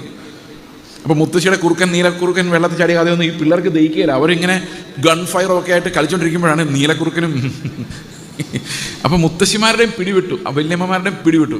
മുത്തശ്ശി കഥ എന്ന് പറഞ്ഞൊരു പരിപാടി എന്നില്ല. അപ്പോൾ ശരിക്കും നമ്മുടെ കുടുംബത്തിൻ്റെ ലീഡർഷിപ്പ്, സമൂഹത്തിൻ്റെ ലീഡർഷിപ്പ് അടുത്ത ജനറേഷൻ കയ്യേൽക്കുമ്പോഴേക്കും എന്ത് സംഭവിക്കുന്നു വെച്ച് കഴിഞ്ഞാൽ, ഈ സെക്യുലർ ഹ്യൂമനിസം, ഫ്രീഡം, എൻജോയ്മെൻറ്റ് എന്നിവ രാജാവായി വരുമ്പോൾ ബാബിലോണിൻ്റെ മ്ലേച്ഛത ഇതിൻ്റെ ഈ മനുഷ്യൻ്റെ ഫ്രീഡത്തിൻ്റെ കൂടെയാണ് വരുന്നത്. നിങ്ങൾക്കറിയാമോ, ഇന്ന് സമൂഹം മുഴുവൻ, ലോകം മുഴുവൻ മനുഷ്യൻ്റെ എൻജോയ്മെൻറ്റ്, നമ്മളെപ്പോഴും മനുഷ്യ സ്വാതന്ത്ര്യത്തിന് വില കൊടുക്കണമെന്ന് വിശ്വസിക്കുന്നവരാണ് ഞാൻ. കാരണം Christianity is A religion of freedom. ഈ ക്രിസ്ത്യാനിറ്റി നമുക്ക് തരുന്ന ഫ്രീഡം എന്ന് പറയുന്ന ലോകത്തിലൊരു മതത്തിന് തരാൻ സാധിക്കാത്ത ഫ്രീഡമാണ്. ചുമ്മാ പറയുന്നതല്ല. നിങ്ങൾ ആലോചിക്കുക, വസ്ത്രധാരണം ഇന്നത് വേണമെന്ന് ബൈബിളിൽ പറഞ്ഞിട്ടില്ല. മാന്യമായി വസ്ത്രം ധരിക്കണമെന്ന് മാത്രമേ ഉള്ളൂ. വേറൊരാൾ കിടർച്ച ഉണ്ടാക്കാത്ത ഒരു സമൂഹത്തിൽ മാന്യമായ വസ്ത്രം, അത്രേ ഉള്ളൂ. എന്താണെന്ന് പറഞ്ഞിട്ടില്ല. എപ്പോൾ എഴുന്നേക്കണം എന്ന് ബൈബിളിൽ പറഞ്ഞിട്ടില്ല. ഉണ്ടോ? പുതിയ നിയമത്തിൽ പറഞ്ഞിട്ടുണ്ടോ? എന്ത് കഴിക്കണം എന്ന് പറഞ്ഞിട്ടുണ്ടോ? എത്ര നേരം പ്രാർത്ഥിക്കണം എന്ന് പറഞ്ഞിട്ടുണ്ടോ? എന്ത് പ്രാർത്ഥിക്കണം പറഞ്ഞിട്ടില്ല. കല്യാണം എങ്ങനെ നടത്തണം, ശിഷ്യന്മാരാരും കല്യാണം നടത്താൻ പോയതായിട്ട് കാണത്തില്ല. ഞായറാഴ്ച കൂടി വന്ന് എന്ത് ചെയ്യണം പറഞ്ഞിട്ടില്ല. ശവസംസ്കാരം നടത്തുമ്പോൾ എത്ര പേര് പ്രസംഗിക്കണം പറഞ്ഞിട്ടില്ല. സത്യം പറഞ്ഞ് ഒന്നും പറഞ്ഞിട്ടില്ല. നിങ്ങൾ ആലോചിക്കും, ഇതുപോലൊരു എന്നോടൊരു മുസ്ലിം ഒരിക്കൽ ചോദിച്ചാണ്, നിങ്ങൾക്ക് ഒരു മതവുമില്ല, ഞങ്ങൾക്കാണെങ്കിൽ ആഹാരം കഴിക്കാൻ പോകുന്നതിന് മുമ്പ്, ബാത്റൂമിലോട്ട് പോകുന്നതിന് മുമ്പ് ഒരു സാധനം അറബി ചൊല്ലിയാലേ അവർക്ക് അങ്ങോട്ട് കയറാൻ പറ്റുള്ളൂ. അവർക്ക് ജീവിക്കാൻ തന്നെ ഈ മന്ത്രങ്ങളില്ലാതെ പറ്റിയല്ല, ഈ ചൊല്ലില്ല. നമുക്ക് ഇത് പ്രാർത്ഥിച്ചിട്ട് ആഹാരം കഴിക്കണമെന്ന് പോലും പറഞ്ഞിട്ടില്ല. ഇനി കല്യാണം കഴിച്ചാൽ പെൺകുട്ടി എവിടെ താമസിക്കണം? ഭർത്താവിൻ്റെ വീട്ടിൽ താമസിക്കണം, ഭാര്യയുടെ വീട്ടിൽ താമസിക്കണം? ബൈബിളിലൊന്നും പറഞ്ഞിട്ടില്ല. ഭർത്താവിനോട് പറഞ്ഞിരിക്കുന്നത്, നീ നിൻ്റെ അപ്പനെ അമ്മയും വിട്ട് ഭാര്യയോട് പറ്റിച്ചേരും. ഭാര്യ നിൻ്റെ പിതൃഗ്രഹത്തെയും ഒക്കെ മറന്ന് ഇവനോട് കൂടെ പറ്റിച്ചേരും. ഇവർ ഒരു ദേഹമായി തീരുന്നു. എന്തൊരു ഫ്രീഡം! സഹോദരന്മാർക്ക് പണിയെടുക്കാൻ പോകാം, സ്വതന്ത്രമായി ജീവിക്കാം. ഇത്രയും ഫ്രീഡം ലോകത്തിൽ നിങ്ങൾ ആലോചിച്ചോളം 2000 വർഷങ്ങൾക്ക് മുമ്പ് എഴുതിയ ഒരു പുസ്തകത്തിനകത്ത്, വേദപുസ്തകത്തിനകത്ത് കൊടുത്തിരിക്കുന്ന സ്വാതന്ത്ര്യം നമുക്ക് ചിന്തിക്കാൻ പോലും സാധിക്കില്ല. ഇന്നത്തെ തലമുറയ്ക്ക് പോലും ചിന്തിക്കാൻ സാധിക്കുമോ? ഒരു കല്യാണം കഴിച്ചു കഴിഞ്ഞാൽ പെട്ടെന്ന് ആ പെൺകുട്ടി ഏതോ ഒരു കുടുംബത്തിൽ അമ്മമാർ താലോലിച്ച് വളർത്തി എടുത്തുകൊണ്ട് വന്ന കുഞ്ഞ് ഒരു ഭർത്താവിൻ്റെ വീട്ടിലോട്ട് ചെന്ന് കയറുന്നു. അവിടെ അയാളെ അനുസരിച്ചാൽ പോരാ, അയാളുടെ അപ്പനെ അമ്മയും ഒക്കെ അനുസരിക്കണം. നിങ്ങൾ ആലോചിച്ച് നോക്കിയേ, ഒരു പെൺപിള്ളേർ മാത്രമുള്ളൊരു വീട്ടിൽ ആ പെൺപിള്ളേരെല്ലാം താലോലിച്ച് വളർത്തി വലുതാക്കി കല്യാണം കഴിപ്പിച്ച് വിട്ട് കഴിഞ്ഞാൽ ഉള്ള കാശും പോയി, പിള്ളേരും പോയി. വാർദ്ധക്യകാലത്ത് ഈ കുഞ്ഞുമക്കളെ ഒന്ന് കാണണമെങ്കിൽ ഇവിടുത്തെ അവിടെ മകൾ തീരുമാനിച്ചാൽ പോരാ, മകളുടെ ഭർത്താവ് തീരുമാനിച്ചാൽ പോരാ, മകളുടെ അപ്പൻ തീരുമാനിക്കണം, മായപ്പൻ. അയാൾ ആരാന്നാണ് എൻ്റെ ചോദ്യം. ഇതെന്തൊരു ദുസ്വാതന്ത്ര്യമാണ് ശരിക്കും. ബൈബിൾ കൊടുക്കുന്ന ഫ്രീഡം എന്ന് പറയുന്നത് നമുക്ക് മുതലാക്കാൻ പറ്റുന്നില്ല. എന്നിട്ട് ജഡത്തിൻ്റെ തൃപ്തിക്കുള്ള ഫ്രീഡത്തിന് വേണ്ടി നമ്മുടെ പിള്ളേർ നടക്കുകയാണ്. ഈ ജഡത്തിൻ്റെ തൃപ്തിക്ക് വേണ്ടിയുള്ള ഫ്രീഡത്തിനകത്തുണ്ടാകുന്ന അപകടം എന്ന് പറയുന്നത്, എൻ്റെ സുഖം, എൻ്റെ പ്രൈവസി, എൻ്റെ ബോഡി. കഴിഞ്ഞ ദിവസം ഒരു കാർട്ടൂൺ ഞാൻ കണ്ടു. ഒരു സ്ത്രീയുടെ വയറ്റിലൊരു കൊച്ചു കിടക്കുകയാണ്, ഗർഭപാത്രത്തിലൊരു കുഞ്ഞ് കിടക്കുകയാണ്. അപ്പോൾ കുഞ്ഞിനെ ഇങ്ങനെ സ്ക്രീനിൽ സ്കാനിങ് മെഷീനിൽ കാണിച്ചു കൊടുക്കുമ്പോൾ ഈ സ്ത്രീയോട് പറയണം, കണ്ടോ നിങ്ങളുടെ കുഞ്ഞ്. അപ്പോൾ ഇവൾ അബോർട്ട് ചെയ്യാൻ വേണ്ടി വന്നേക്കുന്നത്. അപ്പോൾ ഈ സ്ത്രീ പറയാണ്, എൻ്റെ ശരീരം എൻ്റെ ഇഷ്ടം. അപ്പോൾ നഴ്സ് പറയാം, അത് ആ കുഞ്ഞിൻ്റെ ശരീരം, നിൻ്റെ ശരീരം. അപ്പം നമ്മുടെ പോയിന്റ് എന്താണെന്ന് വെച്ച് കഴിഞ്ഞാൽ, എനിക്ക് സ്വതന്ത്രമായി ഫ്രീ ആയിട്ട് ജീവിക്കാൻ, എനിക്ക് അയാളുടെ കൂടെ എനിക്ക് ജീവിക്കാൻ പറ്റത്തില്ല. എനിക്ക് രസമില്ല, ലൈഫിൽ എൻജോയ്മെൻ്റ് ഇല്ല. I close that chapter. രസമില്ലാതെ എന്തിനു ജീവിക്കണം? സ്വാതന്ത്ര്യം, രസിക്കാനുള്ള സ്വാതന്ത്ര്യം. ഇതാണ് ഈ കാലത്തിൻ്റെ ഗതി എന്ന് പറയുന്നത്. അങ്ങനെയാണ് നമ്മുടെ ഇടയിൽ എനിക്ക് അത്ഭുതം തോന്നിയൊരു കാര്യം. ഞങ്ങളുടെ കൂട്ടായ്മയിലുള്ള ഒരു മോള് കോളേജിൽ പഠിക്കുകയാണ്. കോളേജിൽ ടീച്ചർ അവളോട് പറഞ്ഞു കൊടുക്കുന്നതെന്ന് അറിയാം, നീ ഒരു പെൺകുട്ടിയായി ജനിച്ചു എന്ന് വിചാരിച്ച് നീ വിഷമിക്കണ്ട. പെൺകുട്ടിയായിട്ട് ജീവിക്കണമെന്ന് ഒരു നിർബന്ധവുമില്ല.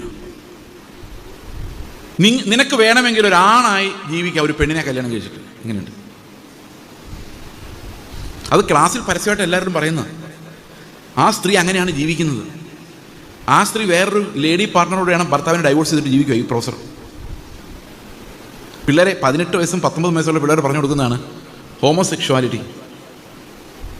ഇതിൻ്റെ പ്രശ്നം എന്താണെന്ന് വെച്ച് കഴിഞ്ഞാൽ, ഈ പ്രായമാകുമ്പം ലൈംഗിക തൃഷ്ണകൾ വളർന്നു വരുന്ന സമയത്ത് ഒരു ആൺകുട്ടിയും പെൺകുട്ടിയും കൂടെ തമ്മിൽ സംസാരിച്ച് കഴിഞ്ഞാൽ ആൾക്കാർ കുശ് എന്ന് പറഞ്ഞുകൊണ്ടിരിക്കും പുറത്ത്. അവനെന്തായി പറയുന്നത്, ഇത്ര നേരമായി. അതുപോലെ രണ്ട് ആൺപിള്ളേർ എന്നാ പറഞ്ഞാലും നോ പ്രോബ്ലം, പെൺപിള്ളേർ എന്നാ പറഞ്ഞാലും നോ പ്രോബ്ലം. അവർക്ക് സ്വാതന്ത്ര്യം. അവരെതിരെയും ട്രിപ്പ് പോയി, ഇതാ പോകുന്നു, എങ്ങോട്ടാ പോയി ആർക്കും അറിയാമോ. They explore that sexuality which God prohibited. അപ്പോൾ എന്ത് സംഭവിക്കുന്നു? ഇത് പതുക്കെ ഒരു ലീഗൽ നോമായി വരുന്നു ആദ്യം. ഇനി അതൊരു സോഷ്യൽ നോമായി വരും. അപ്പോൾ നമ്മുടെ ചുറ്റുമുള്ള ആരെങ്കിലും ഹോമോസെക്ഷുവാലിറ്റിക്ക് ഒരു വാക്ക് പറഞ്ഞാൽ പറയാൻ, കണ്ടോ മനുഷ്യത്വമില്ലാത്തവർ, മനുഷ്യരെ സ്നേഹിക്കണ്ടേ, ഹോമോസെക്ഷൽസിനെ സ്നേഹിക്കണ്ടേ. അപ്പോൾ തലമുറ മുമ്പോട്ട് പോകുന്നതോറും നമ്മുടെ കുഞ്ഞുങ്ങൾക്ക് നോർമലായി ജീവിക്കാൻ പറ്റാത്ത ഒരവസ്ഥയിലേക്കാണ് ഈ സംഗതികൾ പോയിക്കൊണ്ടിരിക്കുന്നത്.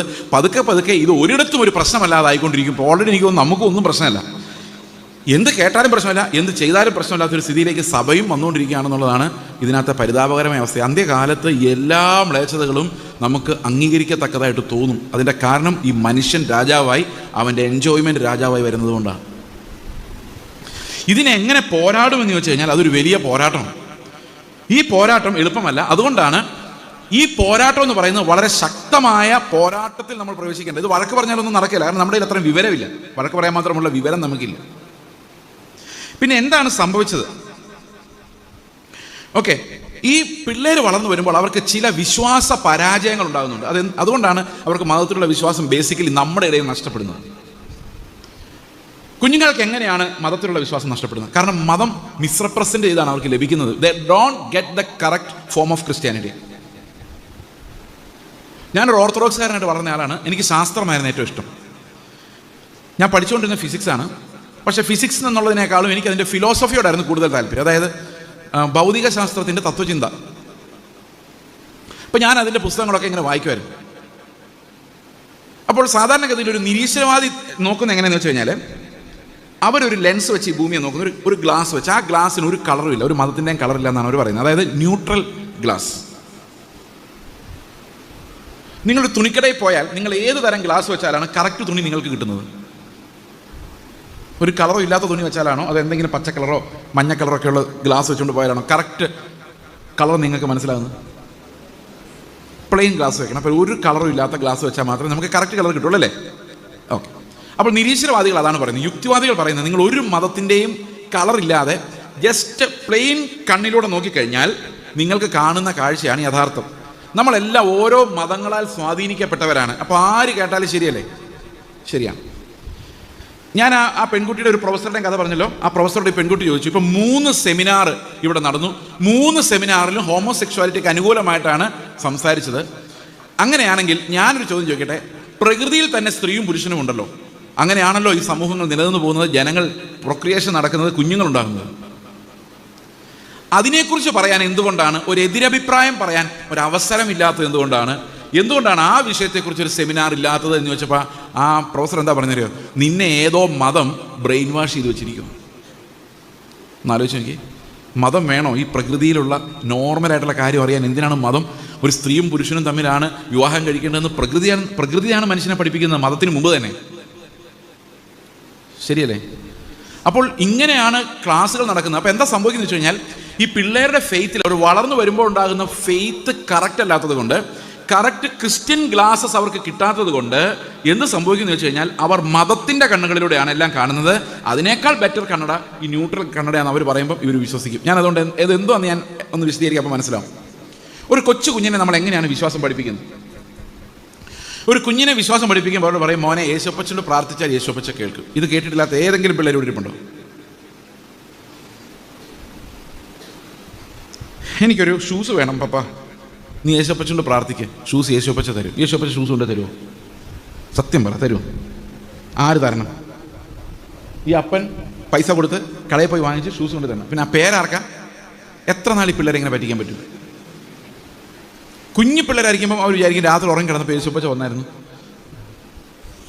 അപ്പോൾ കുറച്ചുകൂടെ പ്രായമാകുമ്പോൾ അവർ വിചാരിക്കാം അപ്പൻ്റെ അമ്മയുടെ തട്ടിപ്പുകളാണ് ഇതെല്ലാം, ഈ മതം തന്നെ ഒരു തട്ടിപ്പാണ്, ഇതൊന്നും നമ്മൾ വിചാരിക്കുന്നതൊന്നും കാര്യം നടക്കില്ല. കാരണം ഇത് വെച്ചോണ്ട്, ഞാൻ ഈ ഷൂസ് കിട്ടിയ കഥ വെച്ചോണ്ട് ഞാൻ എക്സാമിനേഷൻ പഠിക്കാതെ അവസാനം പ്രാർത്ഥിച്ചു, കർത്താവേ ഞാൻ ഉറങ്ങി കിടക്കുമ്പോൾ എനിക്ക് എല്ലാ ബുദ്ധിയും തരണേ എന്ന് പറഞ്ഞ് പോയി എക്സാം എഴുതി തോറ്റുപോയി. പഠിക്കാത്തവൻ മറ്റേ ദൈവത്തെ വിളിക്കുന്നവൻ 1ാം റാങ്ക് മേടിച്ചു. അപ്പം ഈ പ്രാർത്ഥന കൊണ്ട് എന്തെങ്കിലും കാര്യമുണ്ടോ? നിങ്ങൾ പറ, എന്തെങ്കിലും കാര്യമുണ്ടോ?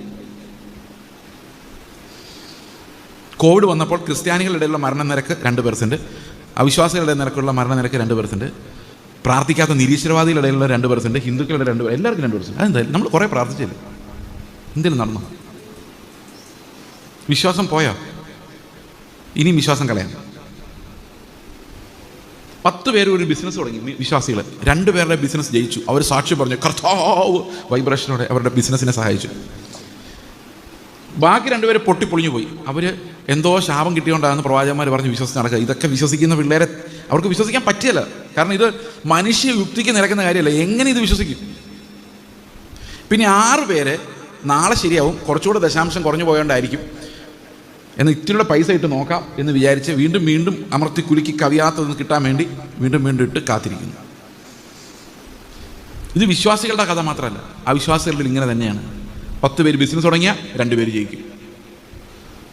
ജയിച്ചവരെല്ലാം ഞങ്ങളുടെ ദൈവമാണ് ജയിപ്പിച്ചതെന്ന് പറഞ്ഞുകൊണ്ട് നടക്കും. ഇതാണോ ഫെയ്ത്ത്? അപ്പോൾ പിള്ളേർ വളർന്നു വരുമ്പോൾ ഒരു കാര്യം മനസ്സിലാവും, രോഗം വന്നു പ്രാർത്ഥിച്ചിട്ട് മാറിയില്ല, ജോലി പ്രാർത്ഥിക്കാത്തവന് കിട്ടി, എന്താ?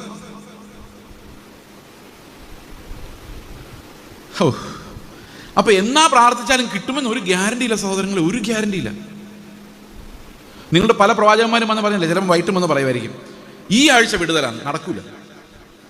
ഇത്തിരി വെള്ളം കുടിക്കട്ടെ. കാരണം എന്താണെന്നറിയോ? ആവക യാതൊരു പ്രോമിസും ബൈബിളിലില്ല. ബൈബിളിൽ എവിടെയാണ് നിന്റെ ബിസിനസ് നന്നാക്കാന്നുള്ള പ്രോമിസ്? എവിടെ? അപ്പോൾ നിങ്ങളൊരു പഴയ നിയമം ആവർത്തന പുസ്തകം ഇല്ല. നിങ്ങളൊന്നും കൂടെ ശ്രദ്ധിച്ച് നോക്കി. ഒറ്റ ചോദ്യമുള്ളൂ, അഭിഷേകമുള്ള ആർക്കും ഈ വക ഒരു സാധനം കിട്ടിയിട്ടില്ല പഴയ നിയമത്തിൽ. ഹാബേൽ നല്ലൊരു യാഗം അർപ്പിച്ചാൽ അന്ന് തന്നെ തട്ടിപ്പോയി. ഒരു പച്ചവെള്ളം പോലും ഒരു ഗ്ലാസ് കിട്ടാതെയാണ് ഹാബേൽ മരിക്കാൻ സാധ്യത. അപ്പോൾ അതിനർത്ഥം എന്താ? ഈ അത്രയും നല്ല യാഗം കഴിച്ചിട്ട് ഹാബേൽ നീ മണ്ണിൽ ദൈവം ഒന്നും വെച്ചിട്ടില്ലായിരുന്നു. ഇനി അബ്രഹാം വലിയ മുതലാളിയാണെന്ന് നമ്മുടെ വിചാരം. പക്ഷെ എബ്രായ ലേഖനം വായിച്ചപ്പോഴാണ് മനസ്സിലായത്, പുള്ളി വീട് വേണ്ടാന്ന് വെച്ചാൽ ടെൻ്റ് അടിച്ച് താമസിക്കുമായിരുന്നു, ഒന്നും സംഭരിക്കാതെയാണ് ജീവിച്ചത്, അലഞ്ഞിരിഞ്ഞ് കൂടാരങ്ങളിൽ വസിക്കുമായിരുന്നുള്ള കാര്യം മനസ്സിലായത്. മോശെ ഒരു നല്ല ചരമപ്രസംഗം പോലും പുള്ളിക്ക് കിട്ടിയില്ല, എവിടെ മരിച്ചതെന്ന് പോലും അറിയത്തില്ല, മരിച്ച സ്ഥലം ബറി ചെയ്ത സ്ഥലം അറിയില്ല, കനാൻ ദേശത്ത് കയറിയ പോലും ഇല്ല. നിയമം കൊടുത്തയാളുടെ സ്ഥിതി അതാണെങ്കിൽ നിയമം വായിക്കുന്ന ആളുടെ സ്ഥിതി എന്തായിരിക്കും? ഇനി താഴോട്ട് വായിച്ചു കഴിഞ്ഞാൽ പ്രവാചകന്മാർ യശയാവ്, യിരെമ്യാവ്, യെഹെസ്കേൽ, ഓശയ, ജോയൽ, യോവേൽ, ഇവരൊക്കെ എവിടെ മരിച്ചു, എങ്ങനെ മരിച്ചു? കല്ലേറ് കൊണ്ടും അതിൽ അലഞ്ഞു ഒഴിഞ്ഞു നടന്നും ഏരിയാവൊക്കെ അവിടെ പോയി എന്തോരോ കഷ്ടപ്പെടുന്നു. ഇവർക്ക് എന്തോ കിട്ടിയത്? ഈ പ്രോമിസൊക്കെ നമ്മൾ എവിടെ നിന്നായി സംഘടിപ്പിച്ചുകൊണ്ട് വരുന്നത്? ഇതാണോ ക്രിസ്ത്യൻ ഫെയ്ത്ത്? ഇപ്പൊ ഈ കുഞ്ഞുങ്ങൾ ചെറുപ്പത്തിലെ അവർക്ക് കൊടുക്കുന്ന വിശ്വാസം എന്തിന്റെ പേരിലുള്ളതല്ല, നോക്കി കഴിഞ്ഞാൽ ഈ ദേശം മുഴുവൻ നമ്മൾ അവകാശമാക്കിയേനെ. പഞ്ചസാര ഇട്ട് പ്രാർത്ഥിക്കുന്നവരും അല്ലെ, കേട്ടിട്ടുണ്ടോ? അത് അടുത്ത പറമ്പിലേക്ക് കുറച്ച് പഞ്ചസാര വിതറി അവകാശം പറഞ്ഞു, ഈ പറമ്പിനെ ഞാൻ അവകാശം പറഞ്ഞു. കേട്ടില്ലേ അത്? ഞാൻ കണ്ടിട്ടുണ്ട്. പഞ്ചസാര ഉപ്പ് കണ്ടിട്ടുണ്ടോ അല്ലേ? ആ തലമുറ അത് അത്രയും മണ്ടത്തരം ഇപ്പം ഇല്ല, അത് വേറൊരു തരത്തിലാണ് ഇപ്പം മണ്ടത്തരങ്ങൾ വളരുന്നത്. അപ്പോൾ ഈ വിദ്യാഭ്യാസം കിട്ടി വരുന്ന പിള്ളേരോട് ഇങ്ങനെയുള്ള കഥകൾ പറഞ്ഞാൽ അവർ ഈ സ്റ്റാറ്റിസ്റ്റിക്സ് എടുത്ത് നോക്കുമ്പോൾ ഇത് നടക്കുന്നില്ല. അപ്പോൾ അവിടെ പ്രൊഫസർമാർ മിക്കവാറും നിരീശ്വരവാദികൾ. അവർ പറയടാ, ബുദ്ധിയില്ലേ, നീ എന്തായി പറയുന്നത്? നീ ആഭരണം ധരിക്കാതെ സിനിമയും കാണാൻ നടന്നുകൊണ്ട് നിനക്ക് എന്ത് പ്രയോജനമുണ്ട്? പരീക്ഷയ്ക്കാണെങ്കിൽ മാർക്കും ഇല്ല, ജലദോഷം മാറിയിട്ട് സമയമില്ല. നീ ആദ്യം പ്രാർത്ഥിച്ച് ഇത് മാറ്റുക എന്ന് പറയുമ്പോൾ ഇവൻ ആലോചിക്കും, എൻ്റെ ദൈവമേ എന്താണ് ഒന്നും മാറാത്തത്? എന്ത് വിശ്വാസമാണ് ഈ അപ്പനും അമ്മയും? അതിൻ്റെ കൂടെ ഈ മദേഴ്സ് സ്പിരിച്വാലിറ്റി എന്ന് പറഞ്ഞൊരു പ്രത്യേകതരം സ്പിരിച്വാലിറ്റി ഉണ്ട്. ഫാദേഴ്സ് സ്പിരിച്വാലിറ്റി നിന്ന് വ്യത്യസ്തമായിട്ട്. അത് മഹാബോറിങ്ങാണ് ഞാൻ പിള്ളേർക്ക് പ്രത്യേകിച്ച്. കാരണം ഈ രാവിലെ എഴുന്നേറ്റ് വൈകിട്ട് 7 മണിയാകുമ്പോൾ പ്രാർത്ഥിക്കാൻ തുടങ്ങിക്കഴിഞ്ഞാൽ ഇവർ പ്രാർത്ഥന നിർത്തുകയില്ല. അതെന്നാൽ പ്രൈവറ്റായിട്ട് പ്രാർത്ഥിക്കേണ്ടത്. ഈ പിള്ളേർക്ക് ഇതിൽ യാതൊരു താല്പര്യമില്ല. ഇവർ താല്പര്യമില്ലാതെ ഈ പിള്ളേരെ പിടിച്ചിരുത്തിയിട്ട് അച്ചായന് വേണ്ടിയും കൊച്ചമ്മയ്ക്ക് വേണ്ടി, അപ്പുറത്തെ വീട്ടുകാർക്ക് വേണ്ടി, ഇപ്പുറത്തെ വീട്ടുകാർക്ക് വേണ്ടി, പള്ളിയിലുള്ള എല്ലാവർക്കും വേണ്ടി, പിന്നെ റീജിയൻ, സൺഡേ സ്കൂൾ, CM ഉൾപ്പെടെ പിള്ളേർക്ക് മൊത്തം ഇതൊരു 10-25-30 മിനിറ്റ് ഈ പിള്ളേർക്ക് അറിയത്ത് പോലും ഇതൊക്കെ ആരൊക്കെയാണ്. ഇവരതിനിടയിലിരുന്ന് ഉറങ്ങി വയ്യ, തൂങ്ങി അവസാനം ഒരു കാര്യം മനസ്സിലാക്കി, ഹോസ്റ്റലിൽ പോട്ടെ, ഇനി മേലായി പരിപാടിക്ക് ഇവരിയ്ക്കുമോ? ഇരിക്കുകയല്ല, ബോറടിച്ചവർ മടുക്കുക. ഈ പിള്ളേരെ മതം പറഞ്ഞ് ബോറടിപ്പിച്ച് നമ്മൾ ആ മതത്തിനകത്തോട്ട് കയറ്റി ഇവർക്ക്, നിങ്ങൾ ആലോചിക്കുക, ക്രിക്കറ്റ് മാച്ച് കാണുന്നതാണോ ഈ പ്രാർത്ഥനയ്ക്ക് അമ്മയുടെ കൂടെ ഇരിക്കുന്നതാണോ രസം? പറ പെട്ടെന്ന് പറ. എന്താ നിങ്ങൾ മിണ്ടാത്തെ? പേടിയല്ലേ? കുഴപ്പമില്ല. അപ്പം നമുക്ക് പിള്ളേർക്ക് മനസ്സിലാകാത്ത ഒരു സ്പിരിച്വാലിറ്റി, ഒരു മദേഴ്സ് സ്പിരിച്വാലിറ്റി, അവർക്ക് വേവലാതിയാണ്. രാവിലെ എഴുന്നേറ്റ് പ്രാർത്ഥിച്ചു പോടാ. പ്രാർത്ഥിക്കാത്തവനൊക്കെ സുഖമായിട്ട് വണ്ടി അടിച്ച് അവിടെ എത്തി. പ്രാർത്ഥിച്ച ആൾക്കാർ പലരും എത്തുന്നില്ല. ഈ ഒരു കൺഫ്യൂഷനകത്തേക്ക് ഈ കുഞ്ഞുങ്ങൾ വന്നു കഴിയുമ്പോഴേക്കും ദേ ലൂസ് ഫെയ്ത്ത്. ഞാൻ എന്തുകൊണ്ട് ഇത് പറയുന്നതെന്ന് വെച്ച് കഴിഞ്ഞാൽ, നിങ്ങളുടെ ആരും ഇങ്ങനെ പറയാൻ സാധ്യതയില്ല. കാരണം ഈ വിശ്വാസം വെച്ചാണ് നമ്മളെല്ലാം ജീവിച്ചു പോകുന്നത്. ഇത്തിരി വെള്ളം കൂടെ കുടിക്കട്ടെ.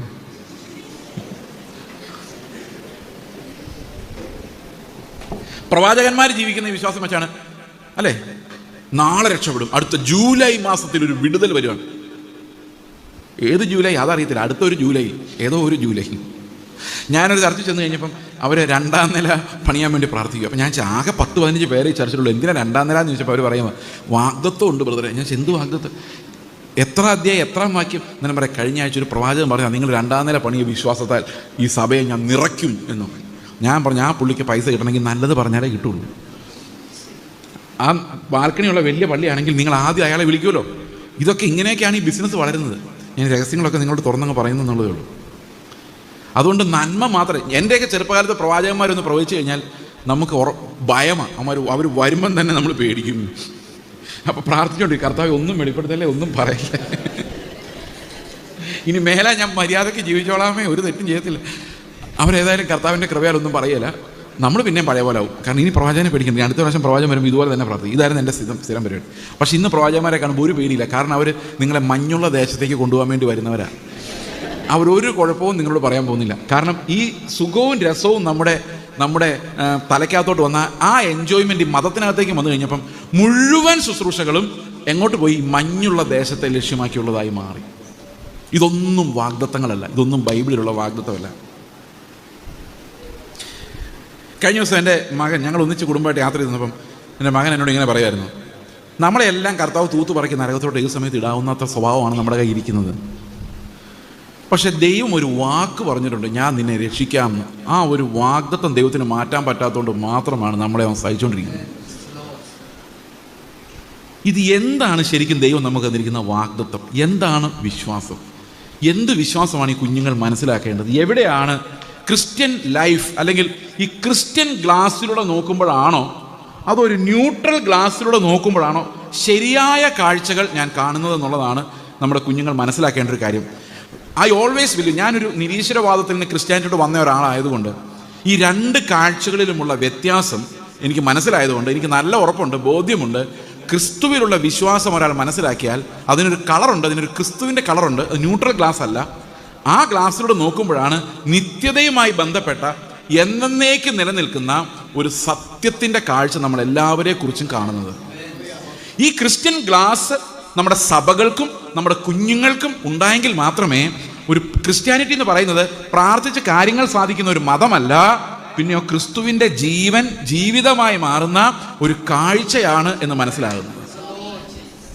ഈ കാഴ്ച കിട്ടിയ ഒരാൾ പോലും പിന്മാറി പോവുകയില്ല. അതിൻ്റെ കാരണം എന്ന് വെച്ചാൽ അതിന് മനോഹരമായ ഒന്നും വേറെ ലോകത്തിലില്ല. ഞാനിതൊരു ഒരു ഒരു ന്യൂട്രൽ, അതായത് ഒരു ക്രിസ്ത്യൻ പ്രീച്ചർ എന്നുള്ള രീതിയിലല്ല ഞാനിത് സംസാരിക്കുന്നത്.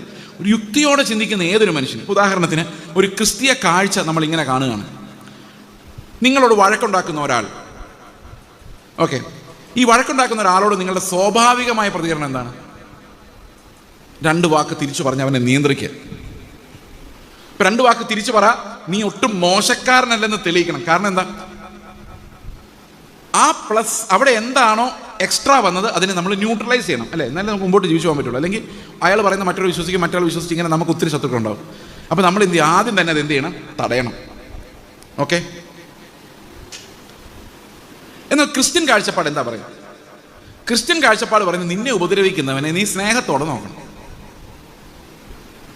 അവനെ നിത്യതയിൽ നിന്റെ കൂടെ ഇരിക്കുന്നതായിട്ട് നീ വിശ്വാസത്താൽ കാണണം. അപ്പോൾ അവനോട് നിന്റെ ഉള്ളിൽ എന്തുണ്ടാകണം? സഹോദരനോടുള്ള സ്നേഹം ഉണ്ടാകണം.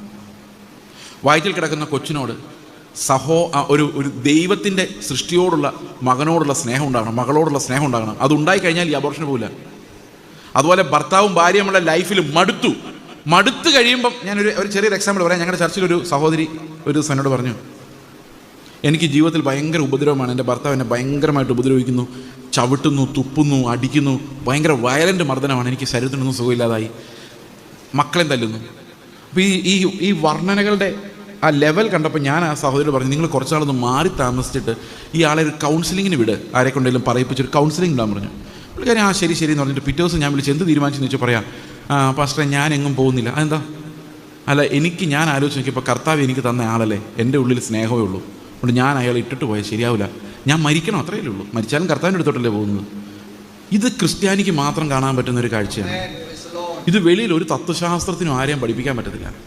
അപ്പോൾ നമ്മൾ ഈ രസത്തിനകത്തുണ്ടാകുന്ന സ്വാതന്ത്ര്യവും സ്നേഹത്തിൽ നിന്നുണ്ടാകുന്ന സ്വാതന്ത്ര്യം രണ്ടാണ്. വേണമെങ്കിൽ പോകാം, പക്ഷേ സ്വാതന്ത്ര്യമുണ്ട്, പക്ഷെ എന്ത് ചെയ്യുന്നില്ല? പോകുന്നില്ല, ബിക്കോസ് ഓഫ് ലവ്. വേണമെങ്കിൽ നിയമപരമായി അബോർട്ട് ചെയ്യാം, പക്ഷെ ചെയ്യുന്നില്ല, ബിക്കോസ് ഓഫ് ലവ്. വേണമെങ്കിൽ എന്നെ ഉപദ്രവിക്കുന്ന ഒരാളോട് തിരിച്ച് 2 വർത്താനം പറയാം, ഒന്ന് പൊട്ടിക്കാം, അല്ലെ കേസ് കൊടുക്കാം, അല്ലെ അപ്പം അറ്റ്ലീസ്റ്റ് പോയി സാറിനോടെങ്കിലും കംപ്ലൈൻറ്റ് ചെയ്യാം. പക്ഷേ എൻ്റെ ഉള്ളിൽ ആളോട് ഭയങ്കര സ്നേഹം ഉണ്ടാകുന്നു ആ കാഴ്ച ഞാൻ കാണുമ്പോൾ. കാരണം അവൻ പാപം എന്ന രോഗത്തിൻ്റെ അടിമയാണ്. ആ ക്രിസ്ത്യൻ കാഴ്ച ഞാൻ കണ്ടു കഴിയുമ്പോഴേക്കും എനിക്ക് അവനോട് സ്നേഹം ഉണ്ടാകും. ഇതിനും മനോഹരമായ ഒന്നും ഈ ലോകത്തില്ല എന്നുള്ളതാണ് ശരിയായ നിത്യമായ കണ്ണട വെച്ച് നമ്മൾ നോക്കിക്കഴിയുമ്പം ക്രിസ്ത്യൻ ഫെയ്ത്ത് എന്ന് പറയുന്നത് പ്രാർത്ഥിച്ച് കാര്യങ്ങൾ സാധിക്കുന്ന കാര്യമല്ല, പിന്നെയോ ക്രിസ്തുവിൻ്റെ കണ്ണോടെ നമ്മൾ മറ്റുള്ളവരെ നോക്കുന്ന ഒരു കാഴ്ചയാണ്. ഈ കാഴ്ച നമ്മുടെ സഭകളിൽ നഷ്ടപ്പെടുകയും കുടുംബങ്ങളിൽ നഷ്ടപ്പെടുകയും ചെയ്തു കഴിഞ്ഞാൽ ഈ കുഞ്ഞുങ്ങൾക്ക് ഇത് എവിടെ നിന്ന് വരുമെന്ന് നമ്മൾ പ്രതീക്ഷിക്കുന്നു? വരില്ല. കാരണം മനസ്സിലാക്കി കൊടുക്കാതെ ഇതാണ് ക്രിസ്ത്യാനിറ്റി മോനെ എന്ന് നമ്മൾ സ്വയം നഷ്ടപ്പെടുത്തുന്നതാണ് ക്രിസ്ത്യാനിറ്റി. സ്നേഹത്തിന് വേണ്ടി ജീവിതം വിട്ടുകളയുന്നതാണ് ക്രിസ്ത്യാനിറ്റി എന്ന് മനസ്സിലാക്കിയില്ലെങ്കിൽ ഈ കുഞ്ഞുങ്ങൾ എങ്ങനെയാണ് ഈ ക്രിസ്ത്യൻ കാഴ്ചപ്പാട് മനസ്സിലാക്കുന്നത്? ഞാൻ ഈ ക്രിസ്ത്യൻ കാഴ്ചപ്പാടിനെ മനസ്സിലാക്കാൻ വേണ്ടി 1-2 ചെറിയ എക്സാമ്പിൾസ് ഞാൻ നിങ്ങളോട് പറയാം. നിങ്ങൾ ഭയപ്പെടരുത്. ഈ എക്സാമ്പിൾസ് എല്ലാം നിങ്ങൾ ആത്മാവിൽ വീണ്ടും ജനിച്ചവരല്ലെങ്കിൽ ഈ എക്സാമ്പിൾസ് എല്ലാം നിങ്ങളെ ഭയപ്പെടുത്തും. ആത്മാവിൽ നിങ്ങൾ വീണ്ടും ജനിച്ചവരാണെങ്കിൽ നിങ്ങൾ മനസ്സിൽ സ്തോത്രം പറയും. ഉറക്ക സ്തോത്രം പറഞ്ഞാൽ നിങ്ങൾ ആത്മാവിൽ വീണ്ടും ജനിച്ചവരാൻ തെളിയിക്കാൻ വേണ്ടി നിങ്ങൾ ഉറക്ക സ്തോത്രം പറയും, അത് വേണ്ട. ഓക്കെ, ഇത് നിങ്ങളെ സന്തോഷിപ്പിച്ചെങ്കിൽ നിങ്ങൾ മനസ്സിൽ സ്തോത്രം പറയും. നിങ്ങൾ വീണ്ടും ജനിച്ചവരല്ലെങ്കിൽ ഇത് നിങ്ങളെ വല്ലാതെ വേദനിപ്പിക്കും. ഇനി ഇവനെ മേലെ ഇവിടെ വിളിച്ചേക്കല്ലെന്ന് പറയുകയും ചെയ്യും മനസ്സുകൊണ്ട്. ഓക്കെ, നിക്കോദെമോസ് യേശുക്രിസ്തുവിൻ്റെ അടുത്ത് വന്നപ്പോൾ നിക്കോദെമോസിനോട് കർത്താവ് പറഞ്ഞു, നീ ജന്മത്തെ ദൈവരാജ്യത്തിൽ കയറാൻ പോകുന്നില്ല, ഒന്നുകൂടെ ജനിക്കേണ്ടി വരും. ചിലപ്പോൾ നമ്മൾ പറയില്ല നീയൊക്കെ ഒന്നുകൂടെ ജനിച്ചാലേ എന്ന് പറയത്തില്ല, അതുപോലെ. അപ്പോൾ നിക്കോദെമോസ് പറഞ്ഞു, ഇനി ഒന്നും കൂടെ ജനിച്ചാൽ ഒന്നുകൂടെ നല്ലപോലെ ജീവിക്കാൻ പറ്റും. നിങ്ങളുടെ അഭിപ്രായം എന്താ? നിങ്ങൾ ഒന്നും കൂടെ ജനിക്കുവാണെങ്കിൽ ഒന്നുകൂടെ നല്ലപോലെ ജീവിക്കുമായിരുന്നോ? ഒന്നും കൂടെ അപ്പൻ്റെ അമ്മയുടെ വയറ്റിൽ കുഞ്ഞുവാവയായിട്ട് ഒന്നുകൂടെ ജനിച്ചായിരുന്നെങ്കിൽ കുറച്ചുകൂടെ നല്ലപോലെ നിങ്ങൾ ജീവിക്കുമോ? എവിടെ? ഇതേ സ്വഭാവത്തോടെ നിങ്ങൾ പിന്നെ ജനിക്കും. ഈ ജീവിതത്തെക്കുറിച്ച് നിങ്ങൾ മറന്നുപോയിട്ട് പിന്നെ ഒന്നുകൂടെ ജനിച്ചാൽ ഇതുപോലെ തന്നെ ആവുള്ളൂ. ഇപ്പോൾ കർത്താവ് പറഞ്ഞു, ജഡത്തിൽ നീ 100 പ്രാവശ്യം ജനിച്ചാലും ജഡം തന്നെ ആയിരിക്കുള്ളൂ. അതുകൊണ്ട് നീ വെള്ളത്താലും ആത്മാവിനാലും ജനിക്കണം. ആത്മാവിൽ ജനിച്ചാൽ ഒരു പ്രത്യേകത ഉണ്ട്, അത് കാറ്റ് പോലെയാണ്. ഈ കാറ്റ് പോലെയാന്ന് പറഞ്ഞാൽ ഇത് എവിടെ നിന്ന് വരുന്നു, എങ്ങോട്ട് പോകുന്നു ആരും അറിയുന്നില്ല. അത് ഇഷ്ടമുള്ളിടത്തെല്ലാം വീശുന്നു, അത് എങ്ങോട്ട് പോയി നമ്മൾ കാണുന്നില്ല. ഇതാണ് കാറ്റിൻ്റെ പ്രത്യേകത. നമ്മുടെ വിശ്വാസം എന്ന് പറഞ്ഞാൽ കാറ്റ് പോലെ ആക്കുന്നതല്ല, കല്ല് പോലെ ആക്കുന്നതാണ്. എന്ന് പറഞ്ഞു കഴിഞ്ഞാൽ സെറ്റിൽമെൻറ്റ്. നമ്മളെല്ലാം പ്രാർത്ഥിക്കുന്നതിനാ. നമ്മുടെ പ്രാർത്ഥനയുടെ ഉദ്ദേശം എന്താ? ഈ പ്രവചനങ്ങളുടെ ഉദ്ദേശം എന്താ? നമ്മളെ സെറ്റിലാക്കാൻ വേണ്ടി അല്ലേ? ആണോ അല്ലയോ? സമ്മതിച്ചോ? ഒരു വീടിന് വേണ്ടി അല്ലേ സെറ്റിലാവണം. കാനഡയിൽ പോകാൻ, IELTS പാസ്സാകാൻ വേണ്ടി. വൈബ്രേഷനൊക്കെ അവിടെ വരുള്ളൂ. അപ്പോൾ അവിടെ സെറ്റിലാവണം, അവിടെ വീട് വെക്കണം. എന്നിട്ട് അവിടെ വീട് വെച്ച് അവിടുത്തെ പൈസ കൊണ്ട് അവിടെ ജീവിച്ചാൽ പോരാ, ആ പൈസ കൊണ്ട് ഇവിടെ വെച്ച് ഇവിടെ വീട് വെക്കണം. ഞാൻ രക്ഷപ്പെട്ട കാര്യം നാട്ടുകാർ അറിയണ്ടേ? അപ്പോൾ ഇവിടെയും വീട്. അപ്പം സെറ്റിൽമെൻറ്റ്, ഡബിൾ സെറ്റിൽമെൻറ്റ്. ഓക്കെ. പിന്നെ മക്കളുടെ ജോലി, വിദ്യാഭ്യാസം, അവസാനം പ്രായമായി വടിയും കുത്തി അപ്പച്ചനാകുമ്പോൾ നല്ലൊരു ബറിയൽ, നല്ല ചരമപ്രസംഗങ്ങൾ, നല്ല വെടി പടക്കം. അതൊന്നും ഇല്ലല്ലോ നമുക്കല്ലേ, അതൊക്കെ തമിഴ്നാട്ടിലൊക്കെ. ഓക്കെ, എന്തെങ്കിലും ആട്ടെ, ആഘോഷമായ ഒരു ബറിയൽ. ഇതാണ് നമ്മുടെ സ്വപ്നം. ഇതാണ് സെറ്റിൽമെൻ്റ് എന്ന് പറയുന്നത്. അപ്പോൾ നമ്മളെല്ലാം പ്രാർത്ഥിക്കുന്ന കല്ല് പോലെ ആകാൻ വേണ്ടിയാണ്. പക്ഷേ ഈ കല്ല് പോലെ ആകാൻ വേണ്ടി പ്രാർത്ഥിക്കുമ്പോൾ പിള്ളേർ വെള്ളം പോലെ ആവും. വെള്ളം എന്ന് പറഞ്ഞു കഴിഞ്ഞാൽ ഗ്ലാസ്സിലാണെങ്കിൽ ഗ്ലാസിൻ്റെ ഷേപ്പ്, കുപ്പിയാണെങ്കിൽ കുപ്പിയുടെ ഷേപ്പ്. വീട്ടിൽ വന്നാൽ വീട്ടിലെ ഷേപ്പ്, അയ്യോ പാവം പിള്ളേരെന്ന് വിചാരിക്കും. കൂട്ടുകാരുടെ കൂടിയാൽ കൂട്ടുകാരുടെ അതേ ഷേപ്പിൽ വരും. ചർച്ചിൽ വന്നു കഴിഞ്ഞാൽ പാട്ട് പാടാൻ അറിയാമെങ്കിൽ അവർ മിടുക്കന്മാരായിരിക്കും, സെൻട്രൽ സ്റ്റേജിൽ കാണും. പാട്ട് പാടാൻ അറിയാൻ വയ്യാത്ത പിള്ളേരെയും കൊണ്ട് ഇന്നത്തെ ചർച്ചകളിൽ യാതൊരു പ്രയോജനവുമില്ല. അവരെവിടെയെങ്കിലും മടങ്ങി കുത്തി ഇങ്ങനെ ഇരിപ്പുണ്ടായിരിക്കും. അതായത് നിങ്ങളുടെ പിള്ളേർക്ക് പാട്ട് പാടാൻ അറിയത്തില്ലെങ്കിൽ സഭയ്ക്ക് അവരെയും കൊണ്ട് ഒരു പ്രയോജനമില്ല. എത്ര പേര് വിശ്വസിച്ചോ? പിന്നെ ആകെയുള്ളത് വല്ല CMൻ്റെ കളികളും, സൺഡേ സ്കൂളിലുള്ള പാസിംഗ് ദ പില്ലോയിലൊക്കെ കൂടാം. അല്ലെങ്കിൽ എന്താ പറയുന്നത്, വല്ല സ്കിറ്റോ ഡ്രാമയോ പിടിക്കുമ്പോൾ അപ്പുറത്ത് കുന്തം പിടിച്ചുകൊണ്ട് നിൽക്കാം പടയാളി. ഇതല്ലാതെ നമ്മുടെ പിള്ളേർക്ക് ചർച്ചിൽ യാതൊരു റോളും ഇല്ല. അതിൻ്റെ കാര്യം എന്ന് വെച്ച് കഴിഞ്ഞാൽ നമ്മളൊരു അഡൽട്ട് സിസ്റ്റമാണ്. അതിനകത്ത് ഈ പിള്ളേർക്ക് വിശ്വാസം എന്താണെന്ന് പോലും മനസ്സിലാകുന്നില്ല. ഇതാണ് എൻ്റെ കാര്യം. അപ്പോൾ ശരിക്കും എന്താണ് സംഭവിച്ചത്? ഈ കാറ്റ് പോലെ വീശുക എന്ന് പറഞ്ഞാൽ എന്താ? ഇനി ഇത് കേൾക്കാൻ ഇത്തിരി ദുർബല ഹൃദയരും ഗർഭിണികളുമായുള്ളവർ ഇനി മുമ്പോട്ടുള്ള കാഴ്ചകൾ കാണരുതെന്ന് പറയുന്ന പോലെ ഞാനൊരു മുന്നറിയിപ്പ് തരികയാണ്. ഹാർട്ടിൽ പേസ് മേക്കർ ഉള്ളവർ, ഹൃദയം ബലഹീനമായിരിക്കുന്നവർ, കുഞ്ഞുങ്ങൾ, എങ്ങനെ ദുർബലരായിരിക്കുന്നവരൊന്നും ഇനി അങ്ങോട്ടുള്ളത് കേൾക്കരുത്. ഓക്കെ. ഈ ക്രിസ്തുവിൻ്റെ വിശ്വാസം എന്ന് പറയുന്നത് ഒരു ഭയങ്കര റാഡിക്കൽ എലമെൻ്റാണ്. ഈ റാഡിക്കലിസം നമ്മുടെ ഉള്ളിലേക്ക് വന്നു കഴിഞ്ഞാൽ നമ്മൾ ടോട്ടലി ഡിഫറൻ്റ് ആയിട്ടുള്ള ആൾക്കാരായിരിക്കും.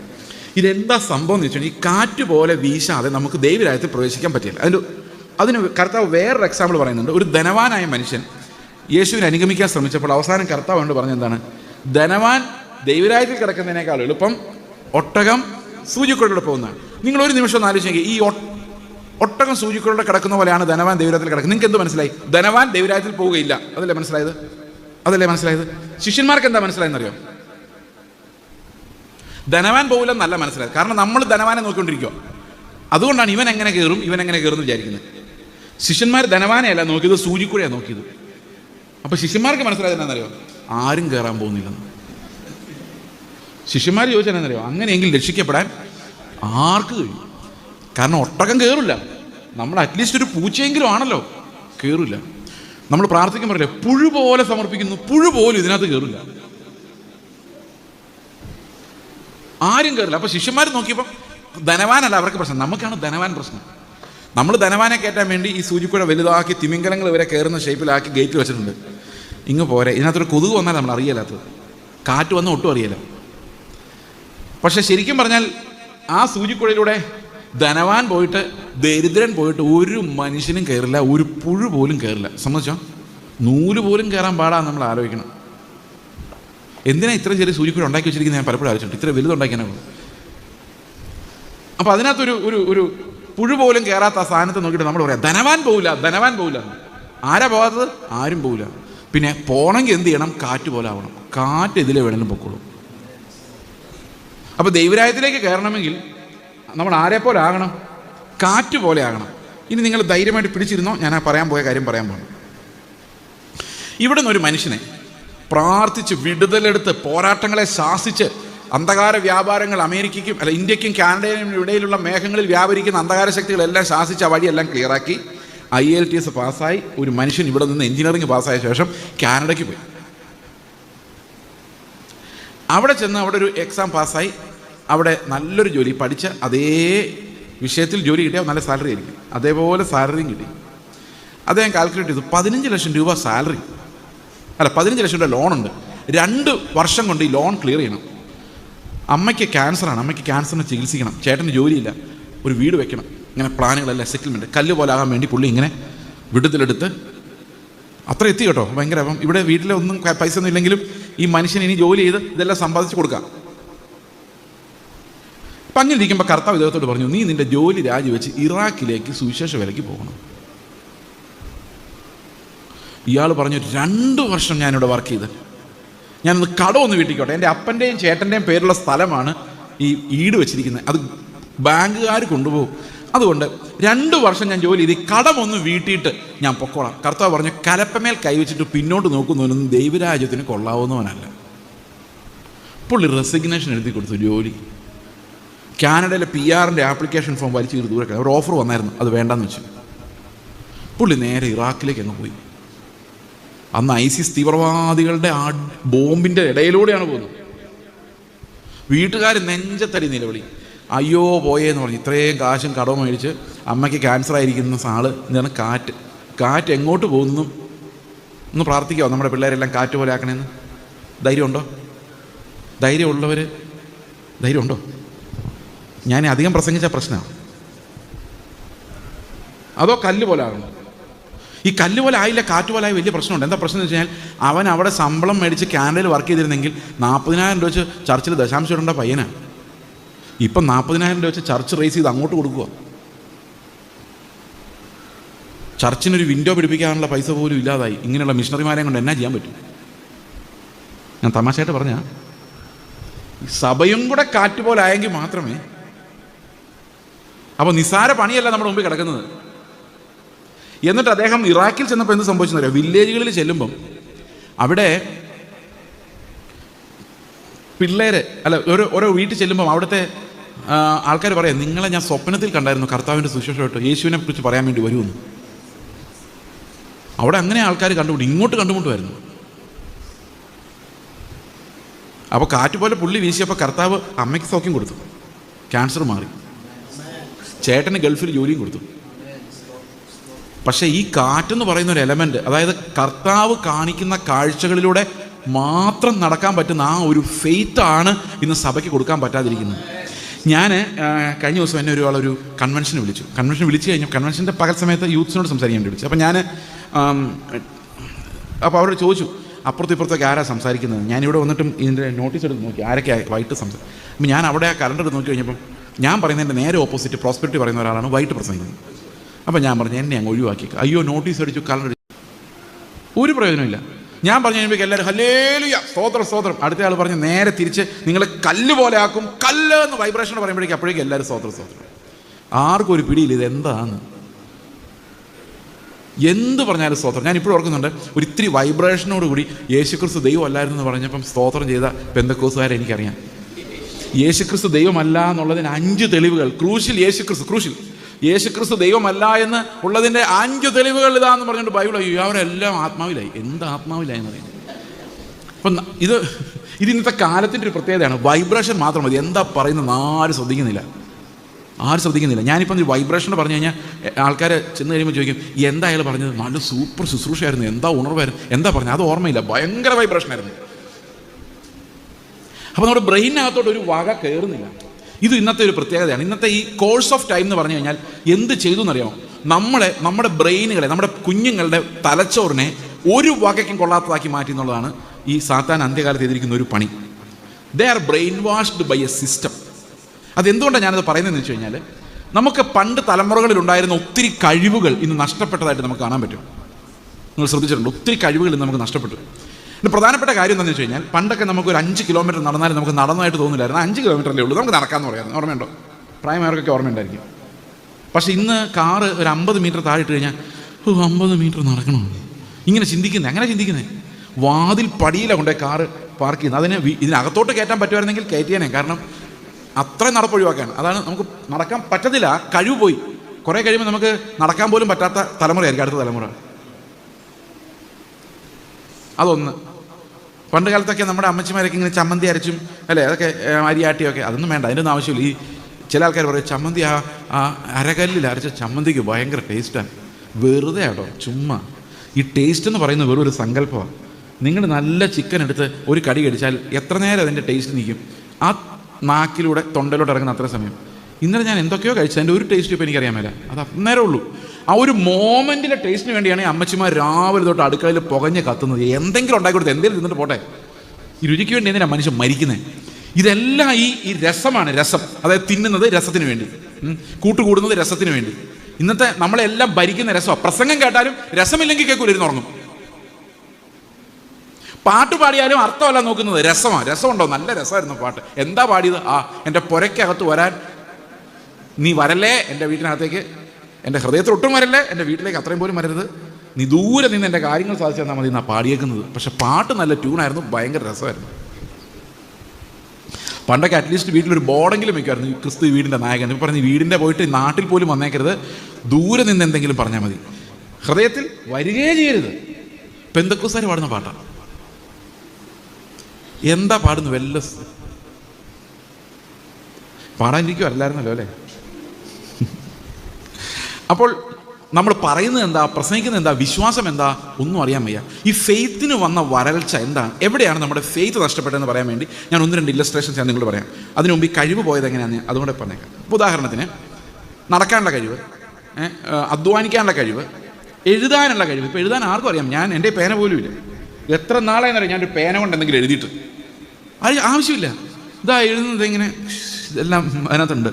ടൈപ്പിങ്, മൊത്തം ടൈപ്പിങ്. കുറേ കഴിയുമ്പോൾ ടൈപ്പിങ് വേണ്ട, പറഞ്ഞാൽ മതി, പറഞ്ഞാൽ തന്നെ അത് ടൈപ്പ് ചെയ്തോളൂ. അപ്പം എഴുതാനുള്ള കഴിവ് പോയി. അല്ല, പേന വിളിച്ച് സൈൻ ചെയ്യാൻ പോലും പേന വേണ്ട, വിരൽ മതി. ഇപ്പം എല്ലാം ഡിജിറ്റൽ പേനകത്തോട്ട്. അപ്പം പേന വളയുന്നില്ല. ഞാൻ ഈ കഴിഞ്ഞ ദിവസം എഴുതി നോക്കിയപ്പം പണ്ടൊക്കെ ഒത്തിരി നല്ലൊരു എഴുതുന്നായിരുന്നു. ഇപ്പോൾ എനിക്ക് കയ്യക്ഷരമൊക്കെ എഴുതുമ്പം തന്നെ 2 ലൈനിലോട്ടാണ് പോകുന്നത്. പോയി. എബിലിറ്റി ഇല്ല പിള്ളേർക്ക്, വായിക്കാനുള്ള കഴിവില്ല. പിള്ളേരുടെ ഒരു പുസ്തകം വാങ്ങിച്ചു കൊടുത്ത് നോക്കിയേ. എൻ്റെ മക്കളുടെ ഞാൻ പുസ്തകം വാങ്ങിച്ചു കൊടുക്കുമ്പോൾ അവർ പറഞ്ഞത്, പപ്പ വായിച്ചിട്ട് കഥ അങ്ങ് പറഞ്ഞു തരാനാണ്. ഈ പ്രായത്തിലും ഇന്ന് കഥ പറയേണ്ട കാലമൊക്കെ കഴിഞ്ഞ് നീ വായിക്കടാ, രസമില്ല വായിക്കാം. അല്ലെങ്കിൽ പിന്നെ ടി വിയിൽ കാണിച്ചു കൊടുക്കണം, ഇതിങ്ങനെയാണ്, വായിക്കില്ല. പാഠപുസ്തകം കാണുമ്പോൾ അലർജിക് റിയാക്ഷനാണ്. അത് അവിലൊന്നും കഴിച്ചാൽ മാറാത്ത തരത്തിലുള്ള അലർജിക് റിയാക്ഷനാണ് ഈ പാഠപുസ്തകം കാണുമ്പോൾ ഉണ്ടാകുന്നത്. അത് വീഡിയോ വല്ലതും കാണിച്ചു തരാമെന്ന് പറഞ്ഞുകൊണ്ടാണ് ബൈജൂസ് എന്ന് പറഞ്ഞ ആപ്ലിക്കേഷൻസ് വായിക്കാൻ വയ്യല്ലേ എന്നാൽ ഇതാ വീഡിയോ കണ്ടോളാൻ. ഇപ്പോൾ അമ്മമാരും കാണാനില്ല. അപ്പോൾ ഇത് മനുഷ്യനെ വീഡിയോയ്ക്കകത്തോട്ട് തളച്ചിട്ട് ചിന്തിക്കാൻ കഴിയാത്തവരാക്കി മാറ്റി. നിങ്ങളൊരു നിമിഷം ആലോചിച്ചേക്കും. ഞാൻ നിങ്ങളോടൊരു കഥ പറയാൻ പോണേ. ഈ കഥ നിങ്ങളുടെ കഴിവുകൾ എവിടെ പോയെന്നുള്ള കാര്യം ഞാൻ കാണിച്ചു തരാം. ഒരു മുറിയിൽ ഒരു കൊച്ചിരിക്കുന്നു. സങ്കല്പിച്ചേ, എല്ലാവരും സങ്കല്പം മാറ്റരുത്. സങ്കല്പിച്ചോ, ആൺകുട്ടി പെൺകുട്ടി സങ്കല്പിച്ചില്ലേ? ആൺകുട്ടി.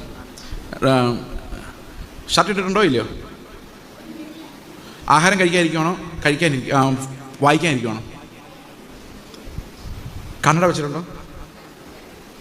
മുറി ലൈറ്റുണ്ടോ? ടേബിളിലാണ് ഇരിക്കുന്നത്? ഈസി ചെയറിലാണ് ഇരിക്കുന്നത്? മുമ്പിൽ TV ഉണ്ടോ? അപ്പനന്മാരെല്ലാം അടുത്തുണ്ടോ? ഫാൻ കറങ്ങുന്നുണ്ടോ? അവൻ സന്തോഷിച്ചിരിക്കുകയാണോ? ചിരിച്ചുകൊണ്ടിരിക്കുകയാണോ? കരഞ്ഞോണ്ടിരിക്കുകയാണോ?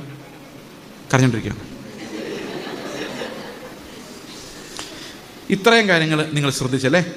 ഇനി നിങ്ങൾ ആ വീഡിയോയിൽ ഇത് കാണിച്ചു തരുവാണെങ്കിലോ? നിങ്ങളൊന്നും ചിന്തിക്കേണ്ട. നിങ്ങൾ ചിന്തിക്കേണ്ട കാര്യം കൂടെ ആര് ചിന്തിച്ചോളും?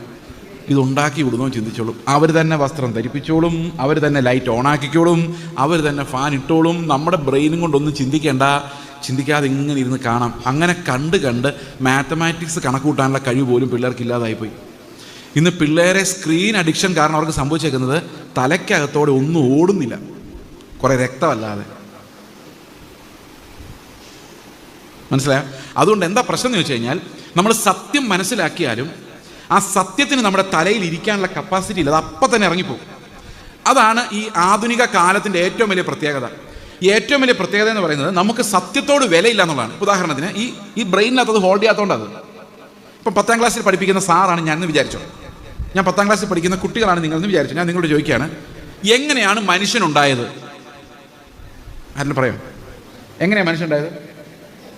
യുഗങ്ങളുടെ പരിണാമ പ്രക്രിയയിലൂടെ ഒരു പൊതു പൂർവികനിൽ നിന്ന് കുരങ്ങും മനുഷ്യരും എല്ലാം പരിണാമത്തിലൂടെയാണ് ഉണ്ടായത്. ഇതല്ലേ പറയുള്ളൂ. നിങ്ങൾ ക്ലാസ്സിൽ ചോദിച്ചു കഴിഞ്ഞാൽ 5 മാർക്ക്. ഇതേ സാറ്, ഇതേ ഞാൻ പിറ്റേ ദിവസം സൺഡേ സ്കൂളിൽ, എങ്ങനെയാടാ മനുഷ്യനുണ്ടായത്? ഇതിലേതാ ശരിക്കും നിങ്ങൾ വിശ്വസിക്കുന്നത്? നിങ്ങളെ സംബന്ധിച്ച് എന്ത് വിശ്വസിക്കുന്നുള്ളതൊന്നും പ്രശ്നമല്ല. അവിടുത്തെ 5 മാർക്ക് പോകരുത്, ഇവിടുത്തെ 5 മാർക്ക് പോകരുത് എന്ന് പറഞ്ഞു കഴിഞ്ഞാൽ നമ്മൾ സത്യത്തെ സ്നേഹിക്കുന്നില്ല, ഓരോ സ്ഥലത്തുമുള്ള ശരികളിലൂടെ ജീവിക്കുന്നു. മനസ്സിലാവുന്നുണ്ടോ ഞാൻ പറയുന്നത്? അപ്പോൾ സത്യം നമ്മളെ ബാധിക്കുന്നില്ല. അസത്യം നമ്മളെ വേദനിപ്പിക്കുന്നില്ല. കാരണം നമ്മുടെ തല അങ്ങനെയാണ്.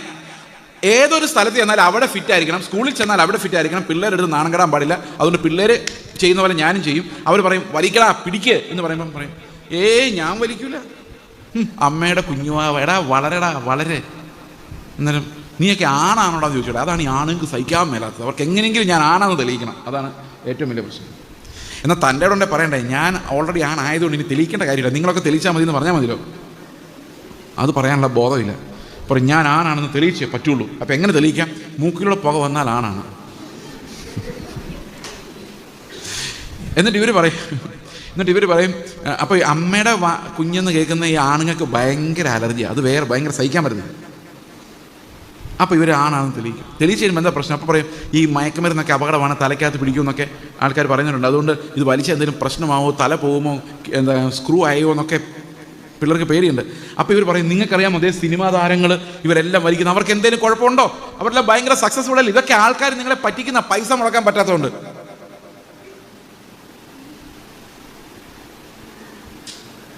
എത്രയോ സിനിമാ താരങ്ങൾ പുകച്ച് അന്തരാത്മാവിന് വരെ പുക കൊടുക്കുന്നു, ഒരു പ്രശ്നമില്ല. ഈ നിന്റെ അപ്പനെ അമ്മയൊക്കെ പറയുന്നതനുസരിച്ചാണെങ്കിൽ പണ്ടേ അമ്മമാരുടെയൊക്കെ തല പൊട്ടി പോകേണ്ടതാണ്. നല്ല ആരോഗ്യത്തോടെ നടക്കുന്നില്ലേ? എൻ്റെ സഹോദരങ്ങളെ മിക്കവാറും എണ്ണത്തിന് ഒരു ബോധവും ഇല്ലാതെയാണ് 90% സമയത്ത് ജീവിക്കുന്നത്. അതുമാത്രമല്ല, ഈ മയക്കുമരുന്നുകൾ വളരെ അപൂർവമായി ചിലരിൽ വലിയ പ്രശ്നങ്ങൾ ഉണ്ടാക്കത്തില്ല. എന്നാൽ വലിയൊരു പങ്ക് ആളുകളും ഈ മയക്കുമരുന്ന് ഉപയോഗിച്ച് ഒത്തിരി ആൾക്കാർ ഞങ്ങളുണ്ട്. അവരുടെ ജീവിതം എന്നേക്കുമായിട്ട് പോകുന്ന അവരുടെ ബ്രെയിനിൽ പിന്നെ മാറ്റാൻ പറ്റാത്ത വ്യതിയാനങ്ങൾ ഉണ്ടാകും. ഞാനൊരു പയ്യനുമായിട്ട് സൈക്കാട്രിസ്റ്റിനെ പോയി കണ്ടതാണ് എറണാകുളത്ത്. അദ്ദേഹം ഇതിൻ്റെ ഇതെല്ലാം എടുത്ത് നോക്കി തലയെല്ലാം സ്കാൻ ചെയ്തിട്ട് ഒത്തിരി വ്യതിയാനങ്ങൾ തലയിലുണ്ടായിട്ടുണ്ട്. ഒരു രക്ഷയില്ല. ഡി അഡിക്ഷൻ സെൻറ്ററിൽ കൊണ്ടിട്ടാൽ പോവില്ല, മാറില്ല. ഇത് നമ്മുടെ ബ്രെയിനിലുണ്ടാക്കുന്ന ആ മാർക്കുകൾ ഒരിക്കലും മാറ്റിക്കളയാൻ പറ്റത്തില്ല. എന്ത് റിക്കവറി പ്രോസസ്സ് എന്ന് പറഞ്ഞൊരു സാധനം ഇല്ല. ശരിക്കും പറഞ്ഞാൽ ഒന്നിനും കൊള്ളാത്ത വെജിറ്റബിൾ പോലെ അവസാനം ആവുകയാണ്. വിശപ്പില്ല, നേരെ കൊഹറൻ്റായിട്ട് ചിന്തിക്കാൻ പറ്റത്തില്ല. പക്ഷേ തൽക്കാലത്തെ ആ പുക ആശ്വാസം. അതുകൊണ്ട് എന്താ ചെയ്യുന്നത്? ഇത് വ്യാപകമാക്കിയിട്ട് നമ്മുടെ കുഞ്ഞുങ്ങളെ ചിന്തിക്കാൻ കഴിവില്ലാത്തവരും, നിങ്ങൾക്കറിയാമോ, നിങ്ങൾ ഒരു കുഞ്ഞ് ഡ്രഗ് അഡിക്റ്റോ എന്തെങ്കിലും അപ്പനോ അമ്മയിൽ നിന്ന് ഒളിച്ചു വെക്കുന്ന ഒരാളോ ആയി മാറിയാൽ അവൻ്റെ ജീവിതത്തിലെ ധൈര്യം മുഴുവൻ ഒരു സൈഡിൽ നിന്ന് ചോർന്നിട്ടുണ്ടാവും. പഠിക്കാൻ പറ്റത്തില്ല, കോൺസെൻട്രേറ്റ് ചെയ്യാൻ പറ്റത്തില്ല. സ്ക്രീൻ അഡിക്ഷൻ ആയാലും അത് തന്നെയാണ്, പഠിക്കാൻ പറ്റില്ല, പഠനത്തിൽ താഴ്ത്തു പോകും. ഇത് വിൽക്കുന്ന ആൾക്കാർ ജീവിക്കാൻ ഒരു വഴിയായിട്ടാണ് ചെയ്യുന്നത്. പക്ഷെ വാങ്ങിക്കുന്ന ആൾക്കാർ അവരുടെ ജീവിതം നശിപ്പിച്ച് അവരുടെ മാതാപിതാക്കളുടെ കണ്ണുനീരിലേക്ക് അവരെ തള്ളിവിടുവാണ്. അത് മയക്കുമരുന്നിൻ്റെ അഡിക്ഷൻ. അതുപോലെ തന്നെ സ്ക്രീൻ അഡിക്ഷൻ. ഏതെങ്കിലും ഒരു സ്ക്രീൻ ഇല്ലാതെ ജീവിക്കാൻ പറ്റത്തില്ല പിള്ളേർക്ക്. മൊബൈൽ ഫോണെങ്കിൽ മൊബൈൽ ഫോൺ, അല്ലെങ്കിൽ ടി വി, അതല്ലെങ്കിൽ ടാബ്, അതല്ലെങ്കിൽ പിന്നെന്താ ഉള്ളത്? ലാപ്ടോപ്പ്. അത്ര വലിയ സാധനത്തെ ഞാൻ എങ്ങനെ മറന്നു? ലാപ്ടോപ്പ്. ഇതിലേതെങ്കിലും ഒന്നിൽ വ്യാപരിക്കാതെ നമ്മുടെ കൈക്കും സമാധാനമില്ല. നമ്മുടെ കൈ ഇങ്ങനെ ചുമ്മാ ഇങ്ങനെ കാണിച്ചുകൊണ്ടിരിക്കുകയാണ്. കാരണം എന്താ? ആ മൊബൈൽ ഫോണിൻ്റെ ഓർമ്മയാണ്. പണ്ട് ആരണ്ട് പറഞ്ഞ പോലെ ഒരു 10 വർഷം മുമ്പ് നമുക്ക് സങ്കല്പിക്കാൻ പറ്റും ഇങ്ങനെ തോണ്ടിക്കൊണ്ട് നടക്കുന്ന ആൾക്കാർ വഴിയിലൂടെ, റോഡ് കാണാതെ. ഇതൊന്നും ആവശ്യത്തിന് ഉപയോഗിക്കുന്നതിനകത്ത് തെറ്റുണ്ടെന്നല്ല, പക്ഷേ ഇതെല്ലാം നമ്മുടെ ബ്രെയിനിനെ ബാധിക്കുന്നുണ്ടെന്നുള്ളതാണ് സത്യം. ഏറ്റവും പ്രധാനമായിട്ട് ഞാൻ മനസ്സിലാക്കിയിരിക്കുന്ന, സത്യം കേട്ടാൽ അതിനുവേണ്ടി വില കൊടുക്കാൻ കഴിയുന്നില്ല. ഞാൻ ഇതിന് മുമ്പുള്ള ഒരാളാണ്. ഞാൻ പുസ്തകം വായനയിൽ വായിച്ച് ഉറങ്ങുന്ന ഒരാളായിരുന്നു. രാത്രി 2 മണി വരെ വായിച്ച് ഇങ്ങനെ ഈ നെഞ്ചത്ത് പുസ്തകം വെച്ചുകൊണ്ടാണ് ഉറങ്ങുന്നത്. എനിക്കൊരു കൂട്ടുകാരനുണ്ടായിരുന്നു, ഇതിനേക്കാൾ കഷ്ടമായിരുന്നു. പുള്ളി ഒരു കൈ കൊണ്ട് പുസ്തകം വായിച്ചുകൊണ്ടാണ് ആഹാരം കഴിക്കുന്നത്. അപ്പോൾ ഈ പുസ്തകത്തിനകത്താണ് ഞങ്ങൾ ജീവിച്ചത്. അപ്പോൾ ഈ പുസ്തകങ്ങൾ ആശയങ്ങളാണ്. ആശയങ്ങൾ നമ്മുടെ തലയിലേക്ക് വരുമ്പം ആ ട്രൂത്തിലേക്ക് എത്താൻ കുറച്ചുകൂടി എളുപ്പമുണ്ട്. ഇത് വിഷ്വൽസിലൂടെ അങ്ങനെ ട്രൂത്ത് നമുക്ക് പിടിച്ചെടുക്കാൻ പറ്റത്തില്ല. അതാണ് അതിൻ്റെ പ്രശ്നം. താൽക്കാലികമായിട്ടേ പറ്റുള്ളൂ. കാരണം നിങ്ങളൊരു കാര്യം ആലോചിക്കുക, ഇന്ന് ഈ സോഷ്യൽ മീഡിയ നമ്മൾ എങ്ങനെ കൺട്രോൾ ചെയ്യുന്നത്? ഫോർ എക്സാമ്പിൾ, ഇന്ന് നിങ്ങളൊരു സിനിമയുടെ പരസ്യമോ എന്തെങ്കിലും യൂട്യൂബിൽ സെർച്ച് ചെയ്യുമെന്ന് വിചാരിച്ചോ, പിന്നെ വിചാരിച്ചാൽ വേണ്ട പോട്ടെ എന്ന് വിചാരിച്ച് വിട്ടു. പക്ഷേ നിങ്ങളെ യൂട്യൂബ് നിർബന്ധിച്ചുകൊണ്ടിരിക്കും, ഒന്നും കൂടെ നോക്കടാ, അടുത്ത് ഇതിനേക്കാൾ കുറച്ചുകൂടെ മനോഹരമായൊരു വീഡിയോ വന്നിട്ടുണ്ട്. ഇത് നമ്മൾ ഏത് വീഡിയോ ആണോ കണ്ടത്, അബദ്ധത്തിൽ കണ്ടതായിരിക്കും, നമ്മളെ അതിനകത്ത് വീടിക്കുന്നവരെ അതേ സാധനം വന്നുകൊണ്ടേയിരിക്കും. ശ്രദ്ധിച്ചിട്ടുണ്ടത്? നിങ്ങൾ കുക്കിങ്ങിൻ്റെ വീഡിയോ കണ്ടു കഴിഞ്ഞാൽ പിന്നെ നിങ്ങളെ കുക്ക് ചെയ്യാനല്ലാതെ ശ്വാസം ഇടാൻ പോലും യൂട്യൂബ് സമ്മതിക്കില്ല. നിങ്ങൾ ഒരു പാട്ട് വെച്ചാൽ അതേപോലെയുള്ള 10 പാട്ടുകൾ എങ്കിലും നിങ്ങളെ കാണിച്ചു തന്നുകൊണ്ടേയിരിക്കും. കാരണം അവർക്ക് നമ്മളോട് ഭയങ്കര സ്നേഹമാണ്. എൻജോയ് ചെയ്യടാ എന്ന് പറഞ്ഞ് ഒരാൾ തരുന്ന പോലെയാണ്. നിങ്ങൾ കുറേ നേരം ഇന്ന് ഈ സമൂഹത്തിൻ്റെ അഭിപ്രായം എങ്ങനെ രൂപപ്പെടുന്നറിയോ? നിങ്ങൾ ടി വി നോക്കിക്കഴിഞ്ഞപ്പോൾ PF പോപ്പുലർ ഫ്രണ്ടുകാരെ പോലീസ് പിടിച്ചു, NIA. അപ്പം താഴെ ഇരുന്ന് ഒരാൾ കമൻറ്റ് ചെയ്യാണ്, മുസ്ലിങ്ങളെല്ലാം തീവ്രവാദികളാണ്, അങ്ങനെയാണ് ഇങ്ങനെയാണ്. അപ്പം നമ്മൾ അത് കണ്ടു, നമുക്ക് തോന്നി ശരിയാണ്, ഇവന്മാരെല്ലാം ഇങ്ങനെ. അത് കറക്റ്റല്ല. ഒത്തിരി നല്ല മനുഷ്യർ ഇതിനകത്തുണ്ട്. ഓക്കെ, പിന്നെ വരുന്ന വീഡിയോ മുഴുവൻ അവരുടെ ആയിരിക്കും അറിയോ? അതെല്ലാം കൂടെ വായിച്ചു കഴിയുമ്പോഴേക്കും അവർ ബോംബ് വയ്ക്കുമെങ്കിൽ 2 ബോംബ് അവർക്കിട്ട് വെക്കാൻ മാത്രമുള്ള മൈൻഡ് എനിക്ക് ഡെവലപ്പായിട്ടുണ്ടാവും. അങ്ങനെ നമ്മളെ ആക്കിയെടുക്കും ഈ സാധനം. അതുകൊണ്ട് ഇന്ന് എല്ലാം എക്സ്ട്രീം വ്യൂസാണ്, പക്ഷെ സത്യം അന്വേഷിക്കാൻ ആരും തയ്യാറല്ല. ഇമോഷൻസ്, എന്നിൽ ആ മാറ്റങ്ങൾ ഞാൻ ശ്രദ്ധിച്ചിട്ടുണ്ടായിരുന്നു. അപ്പോഴാണ് എനിക്കിതിൻ്റെ അപകടം മനസ്സിലായത്. എനിക്കിഷ്ടമുള്ള വാർത്ത മാത്രമേ ഞാൻ കാണുള്ളൂ. ഇപ്പം എനിക്കിഷ്ടമില്ലാത്തൊരു വാർത്തയാണ് ഞാൻ കാണത്തില്ല. അപ്പോൾ അതിനർത്ഥം ഞാൻ ചകഞ്ഞ് എന്തെടുക്കുകയാണ്, എനിക്കിഷ്ടമുള്ളതിലേക്ക് എൻ്റെതിലേക്ക് ഞാൻ പോയിക്കൊണ്ടിരിക്കുക. അപ്പോൾ എന്താ സംഭവിക്കുന്നത് വെച്ച് കഴിഞ്ഞാൽ, സത്യം മനസ്സിലാകുമ്പോൾ we are unable to hold on to that truth. Okay, അപ്പോൾ ലോകത്തെ മുഴുവൻ മാനിപ്പുലേറ്റ് ചെയ്യാൻ ആർക്ക് പറ്റും? ഈ മീഡിയയ്ക്ക് പറ്റും. നമ്മൾ എങ്ങനെ ചിന്തിക്കണമെന്ന് ആര് തീരുമാനിക്കും? ഈ മീഡിയ തീരുമാനിക്കും. കഴിഞ്ഞ പ്രാവശ്യം ഇലക്ഷൻ നടക്കുമ്പോൾ ഒരു പൊളിറ്റിക്കൽ പാർട്ടിക്ക് അനുകൂലമായിട്ടുള്ള വീഡിയോസ് മാത്രമേ വരുമായിരുന്നുള്ളൂ, ആര് യൂട്യൂബിൽ നോക്കിയാലും. ഓക്കെ, അപ്പം ഞാൻ ഈ പറഞ്ഞു വന്നതെന്ന് വെച്ച് കഴിഞ്ഞാൽ, എന്തുകൊണ്ടാണ് ഇങ്ങനെ വികലമായ, രസത്തിലധിഷ്ഠിതമായ, നാശത്തിലധിഷ്ഠിതമായ, നിങ്ങൾ ഇങ്ങനെ ഒരു വാക്യം ശ്രദ്ധിച്ചിട്ടുണ്ടോ? കാമുകിയായിരിക്കുന്നവൾ ജീവിച്ചിരിക്കുമ്പോഴേ ചത്തവളാകുന്നു. അത് ഇംഗ്ലീഷിൽ എങ്ങനെയാണെന്നറിയാമോ? വൺ ഹൂ സീക്സ് പ്ലഷർ, രസം അന്വേഷിക്കുന്നവർ ജീവിച്ചിരിക്കുമ്പോഴേ ചത്തവളാകുന്നു എന്നാണ്. ഈ രസം, എൻജോയ്മെന്റ്, പാപം നമ്മൾ ചെയ്യാനുള്ള കാരണം തന്നെ എൻജോയ്മെന്റ് ആണ്. എൻജോയ്മെന്റ് ഇല്ലെങ്കിൽ നമ്മൾ ആരും പാപം ചെയ്യത്തില്ല. ഇതിനകത്തൊരു എൻജോയ്മെന്റ് എന്ന് പറയുന്ന ഒരു പൈശാചികമായൊരു സാധനമുണ്ട്. അതായത് ഫ്ലഷ് എൻജോയ്മെന്റ്. നിങ്ങളൊരാളുടെ കുറ്റം പറയുമ്പം ദേഹമാകെ ഇച്ചിങ്ങി വരുന്ന ഒരു രോഗം നിങ്ങൾക്കുണ്ടെന്ന് വിചാരിച്ചോ. നിങ്ങൾ ആരുടെയും കുറ്റം പറഞ്ഞു ഉടനെ ദേഹം എല്ലാം ചൊറിഞ്ഞടിക്കുന്നു വിചാരിച്ചു. നിങ്ങൾ ആരുടെയും കുറ്റം പറയുമോ? ആരുടെയും കുറ്റം പറയില്ലെന്ന് മാത്രമല്ല, ആരെങ്കിലും കുറ്റം പറഞ്ഞു തുടങ്ങിയാൽ നിങ്ങൾ പറയും, അയ്യോ എനിക്കൊരു അലർജി ഉണ്ട്, ദയവായിട്ട് മിണ്ടല്ലേ. ആരുടെയും കുറ്റം കേട്ട് കഴിഞ്ഞാൽ ഉടനെ എനിക്ക്. പക്ഷേ ഇന്ന് കുറ്റം കേൾക്കുമ്പോൾ അങ്ങനെ ഒരു പ്രശ്നമില്ലെന്ന് മാത്രമല്ല, എനിക്കിഷ്ടമില്ലാത്ത ഒരാളുടെ കുറ്റം വേറൊരാൾ പറയുമ്പോൾ എന്താണെന്നറിയാൻ മേല ഭയങ്കര രസം അത് കേൾക്കാൻ. അപ്പോൾ നമുക്ക് പിന്നെയും കേൾക്കണം തോന്നും. നമ്മൾ പറയുകയല്ല, നമ്മൾ കേൾപ്പിക്കും, അവനെ കൊണ്ട് പറയിപ്പിക്കും. ആഹാ എന്നിട്ട് ആഹാ അങ്ങനെയല്ലേ, നമ്മളൊന്നും പറയുന്നില്ല. നമ്മൾ പിന്നെ പ്രാർത്ഥിക്കാൻ വേണ്ടിയാട്ടോ ഇതെല്ലാം പറയുന്നത്. അവൻ മഹാപിഴയാണ്, ശല്യക്കാർ, പ്രാർത്ഥിക്കണേ അവന് വേണ്ടി. ഈ വിശുദ്ധ പാപങ്ങൾ ഇങ്ങനെ അതിനതെല്ലാം എൻജോയ്മെൻറ്റ്, നമ്മളതങ്ങ് വല്ലാതെ എൻജോയ് ചെയ്യുക. ഈ ചില പാസ്റ്റർമാർ വരുമ്പോഴേക്കും അവിടുത്തെ അമ്മാമ്മമാർ ഭയങ്കരമായിട്ട് കുക്ക് ചെയ്യും. ഫിഷ് ഫ്രൈ, ചിക്കൻ, അവിയൽ, എന്തുമാത്രം. ഞാൻ അവർക്ക് ഫാസ്റ്റിംഗ് പ്രയർ ആണെന്നാണ് പേര്. ഇവർ കുക്ക് ചെയ്ത് മടുക്കുക. സത്യം പറഞ്ഞാൽ ഇതൊക്കെ പറഞ്ഞിട്ട് ഈ കഴിക്കുന്ന പാസ്റ്റർ കൊള്ളാം അമ്മാമേ, നന്നായിട്ടുണ്ടെന്ന് കേൾക്കാൻ വേണ്ടി ആയിരിക്കാം വലിയൊരു പങ്ക് ആൾക്കാർ ഇത് ചെയ്യുന്നത്. കാരണം അപ്രീസിയേഷൻ എന്ന് പറയുന്നത് വലിയൊരു സാധനമാണ്. ഞാൻ കൊള്ളാമെന്ന് എനിക്കോ എൻ്റെ ഭർത്താവിനോ തോന്നുന്നില്ലെങ്കിൽ 2 പാസ്റ്റർമാർക്കോ സഹോദരന്മാർക്കെങ്കിലും തോന്നട്ടെ എന്നുള്ളൊരാഗ്രഹവും ആകാം ഒരു പക്ഷേ. വിഷമമായോ? എൻ്റെ സഹോദരങ്ങൾ, ഈ സാധനങ്ങളൊക്കെ വിട്. ഈ രസത്തിന് വേണ്ടി തിന്നുന്നതും രസത്തിന് വേണ്ടി ജീവിക്കുന്നതും രസത്തിന് വേണ്ടി അണിഞ്ഞൊരുങ്ങുന്നതും എല്ലാം ഒരർത്ഥത്തിൽ പറഞ്ഞ് നമ്മുടെ ആ സെൽഫാണ്. ഓക്കെ, അപ്പം നിങ്ങൾ പറയുമായിരിക്കും ഇയാൾ ഒരു സന്യാസി വല്ലതും ആണെന്ന്. അങ്ങനെയല്ല. നമ്മൾ ജീവിക്കുന്നതിൻ്റെ തത്വം എന്ന് പറയുന്നത് ക്രിസ്തു ആകണമെങ്കിൽ നമ്മൾ കാഴ്ചയിൽ ജീവിക്കരുത്, വിശ്വാസത്താൽ ജീവിക്കണം. അപ്പോൾ എന്താണ് ഫെയ്ത്ത്? ഇതാണ് നമ്മുടെ പ്രശ്നം. നമ്മൾ എന്ത് ഫെയ്ത്താണ് കുഞ്ഞുങ്ങളെ പഠിപ്പിക്കേണ്ടത്? എന്താണ് ശരിക്കുമുള്ള വിശ്വാസം? ക്രിസ്തീയ വിശ്വാസം എന്ന് പറഞ്ഞാൽ എന്താണ്? ഇതാണ് നമ്മുടെ ചോദ്യം. ഓക്കെ, അപ്പോൾ അതിൻ്റെ ഉത്തരം പറയുമ്പോഴേക്കും എനിക്ക് ടൈമിനെ കുറിച്ച്, ഞാൻ എപ്പോഴാണ് തുടങ്ങിയത്? ഇനി എത്ര നേരമുണ്ട്? 20. ഓക്കെ, അപ്പോൾ വിശ്വാസം എന്ന് പറയുന്നത് എന്താണ്? എന്ത് വിശ്വാസമാണ് നമ്മൾ കുഞ്ഞുങ്ങൾ പഠിക്കേണ്ടത്? നമുക്കറിയാം, വിശ്വാസം എന്നതോ ആശിക്കുന്നതിൻ്റെ ഉറപ്പും കാണാത്ത കാര്യങ്ങളുടെ നിശ്ചയമാവും. അപ്പോൾ ഫെയ്ത്ത് ലൈഫ് എന്ന് പറഞ്ഞാൽ എന്താണെന്നുള്ളതാണ് അടുത്ത ചോദ്യം. ആദ്യം ചോദിച്ചത് വിശ്വാസം എന്താണ്, ഇനി അടുത്തത് വിശ്വാസ ജീവിതം എന്താണ്. പറയാം, വിശ്വാസ ജീവിതം എന്താണ്? ഇത് വാക്യമാണ്. വിശ്വാസം എന്നതോ ആശിക്കുന്നതിൻ്റെ ഉറപ്പും കാണാത്ത കാര്യങ്ങളുടെ നിശ്ചയം. വിശ്വാസ ജീവിതം എന്ന് പറഞ്ഞാലോ,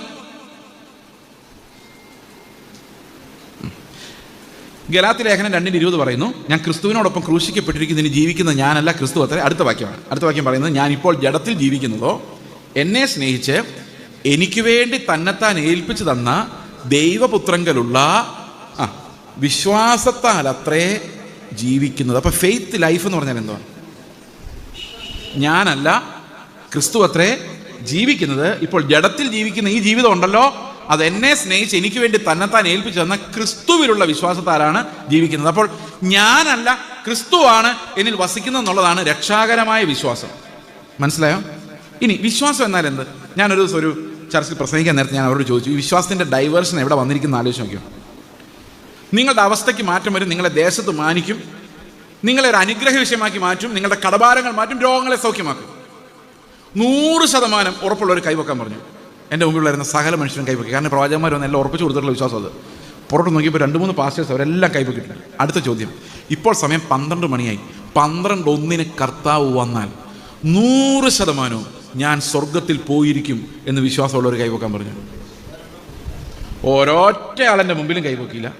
പുറകോട്ട് നോക്കിയപ്പം പാസ്റ്റർമാരാരും കൈവക്കില്ല. സത്യസന്ധരായിരുന്നു അവരെല്ലാവരും. നിങ്ങൾ സത്യസന്ധമായിട്ടൊന്ന് ചിന്തിച്ച് നോക്കിയാൽ, കർത്താവ് ഇപ്പോൾ വന്നാൽ 100% ഞാൻ സ്വർഗത്തിൽ പോകുന്ന ഉറപ്പുണ്ടോ? 99.9 പോരാ, 100%.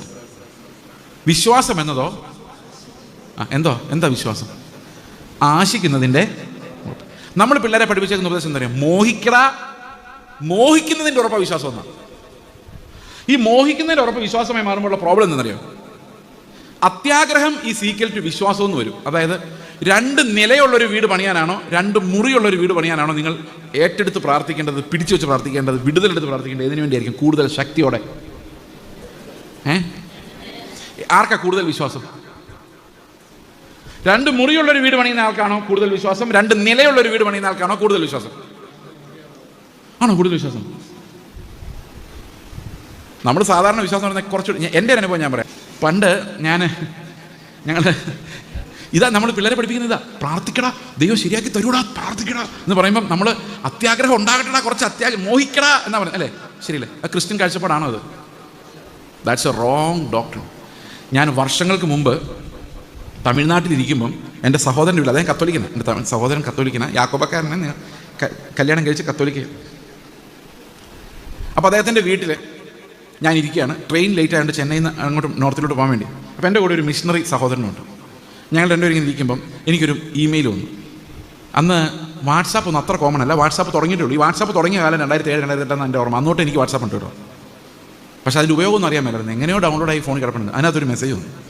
ഞാൻ നോക്കിക്കഴിഞ്ഞപ്പം ഒരു വെബ് പേജ്, വെബ്സൈറ്റ്, അന്ന് ആൾക്കാരെല്ലാം അവരവർക്കുള്ള വെബ്സൈറ്റ് ഉണ്ടാക്കുന്ന ഒരു കാലമായിരുന്നു. അപ്പോൾ ഒരു പുള്ളി ഒരു വെബ്സൈറ്റ് ഉണ്ടാക്കിയിട്ട് അതിൻ്റെ ലാസ്റ്റ് പേര് പറഞ്ഞാൽ നിങ്ങൾക്ക് എല്ലാവർക്കും അറിയാവുന്ന ആളാണ്, അതുകൊണ്ട് ഞാൻ പേര് പറയുന്നില്ല. അദ്ദേഹത്തിൻ്റെ വെബ് പേജിൻ്റെ ലാസ്റ്റ് പേജ് ഇങ്ങനെയായിരുന്നു: പ്രാർത്ഥനാ വിഷയങ്ങൾ.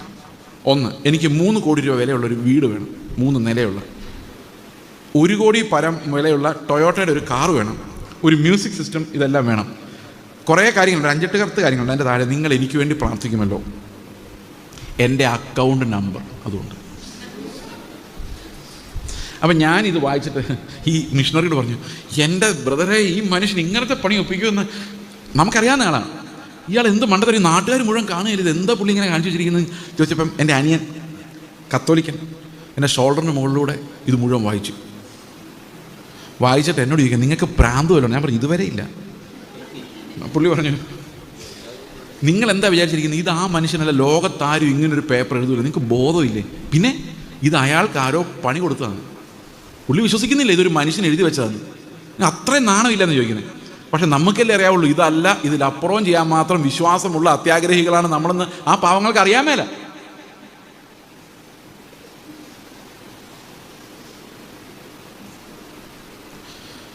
അപ്പം നമ്മൾ ഈ അത്യാഗ്രഹത്തെ പ്രൊമോട്ട് ചെയ്തിട്ടാണ് പറയുന്നത് വിശ്വസിക്കുക. പക്ഷെ എന്ത് വിശ്വാസം പോയെന്നറിയോ? പ്രത്യാശയുടെ ഉറപ്പങ്ങ് പോയി.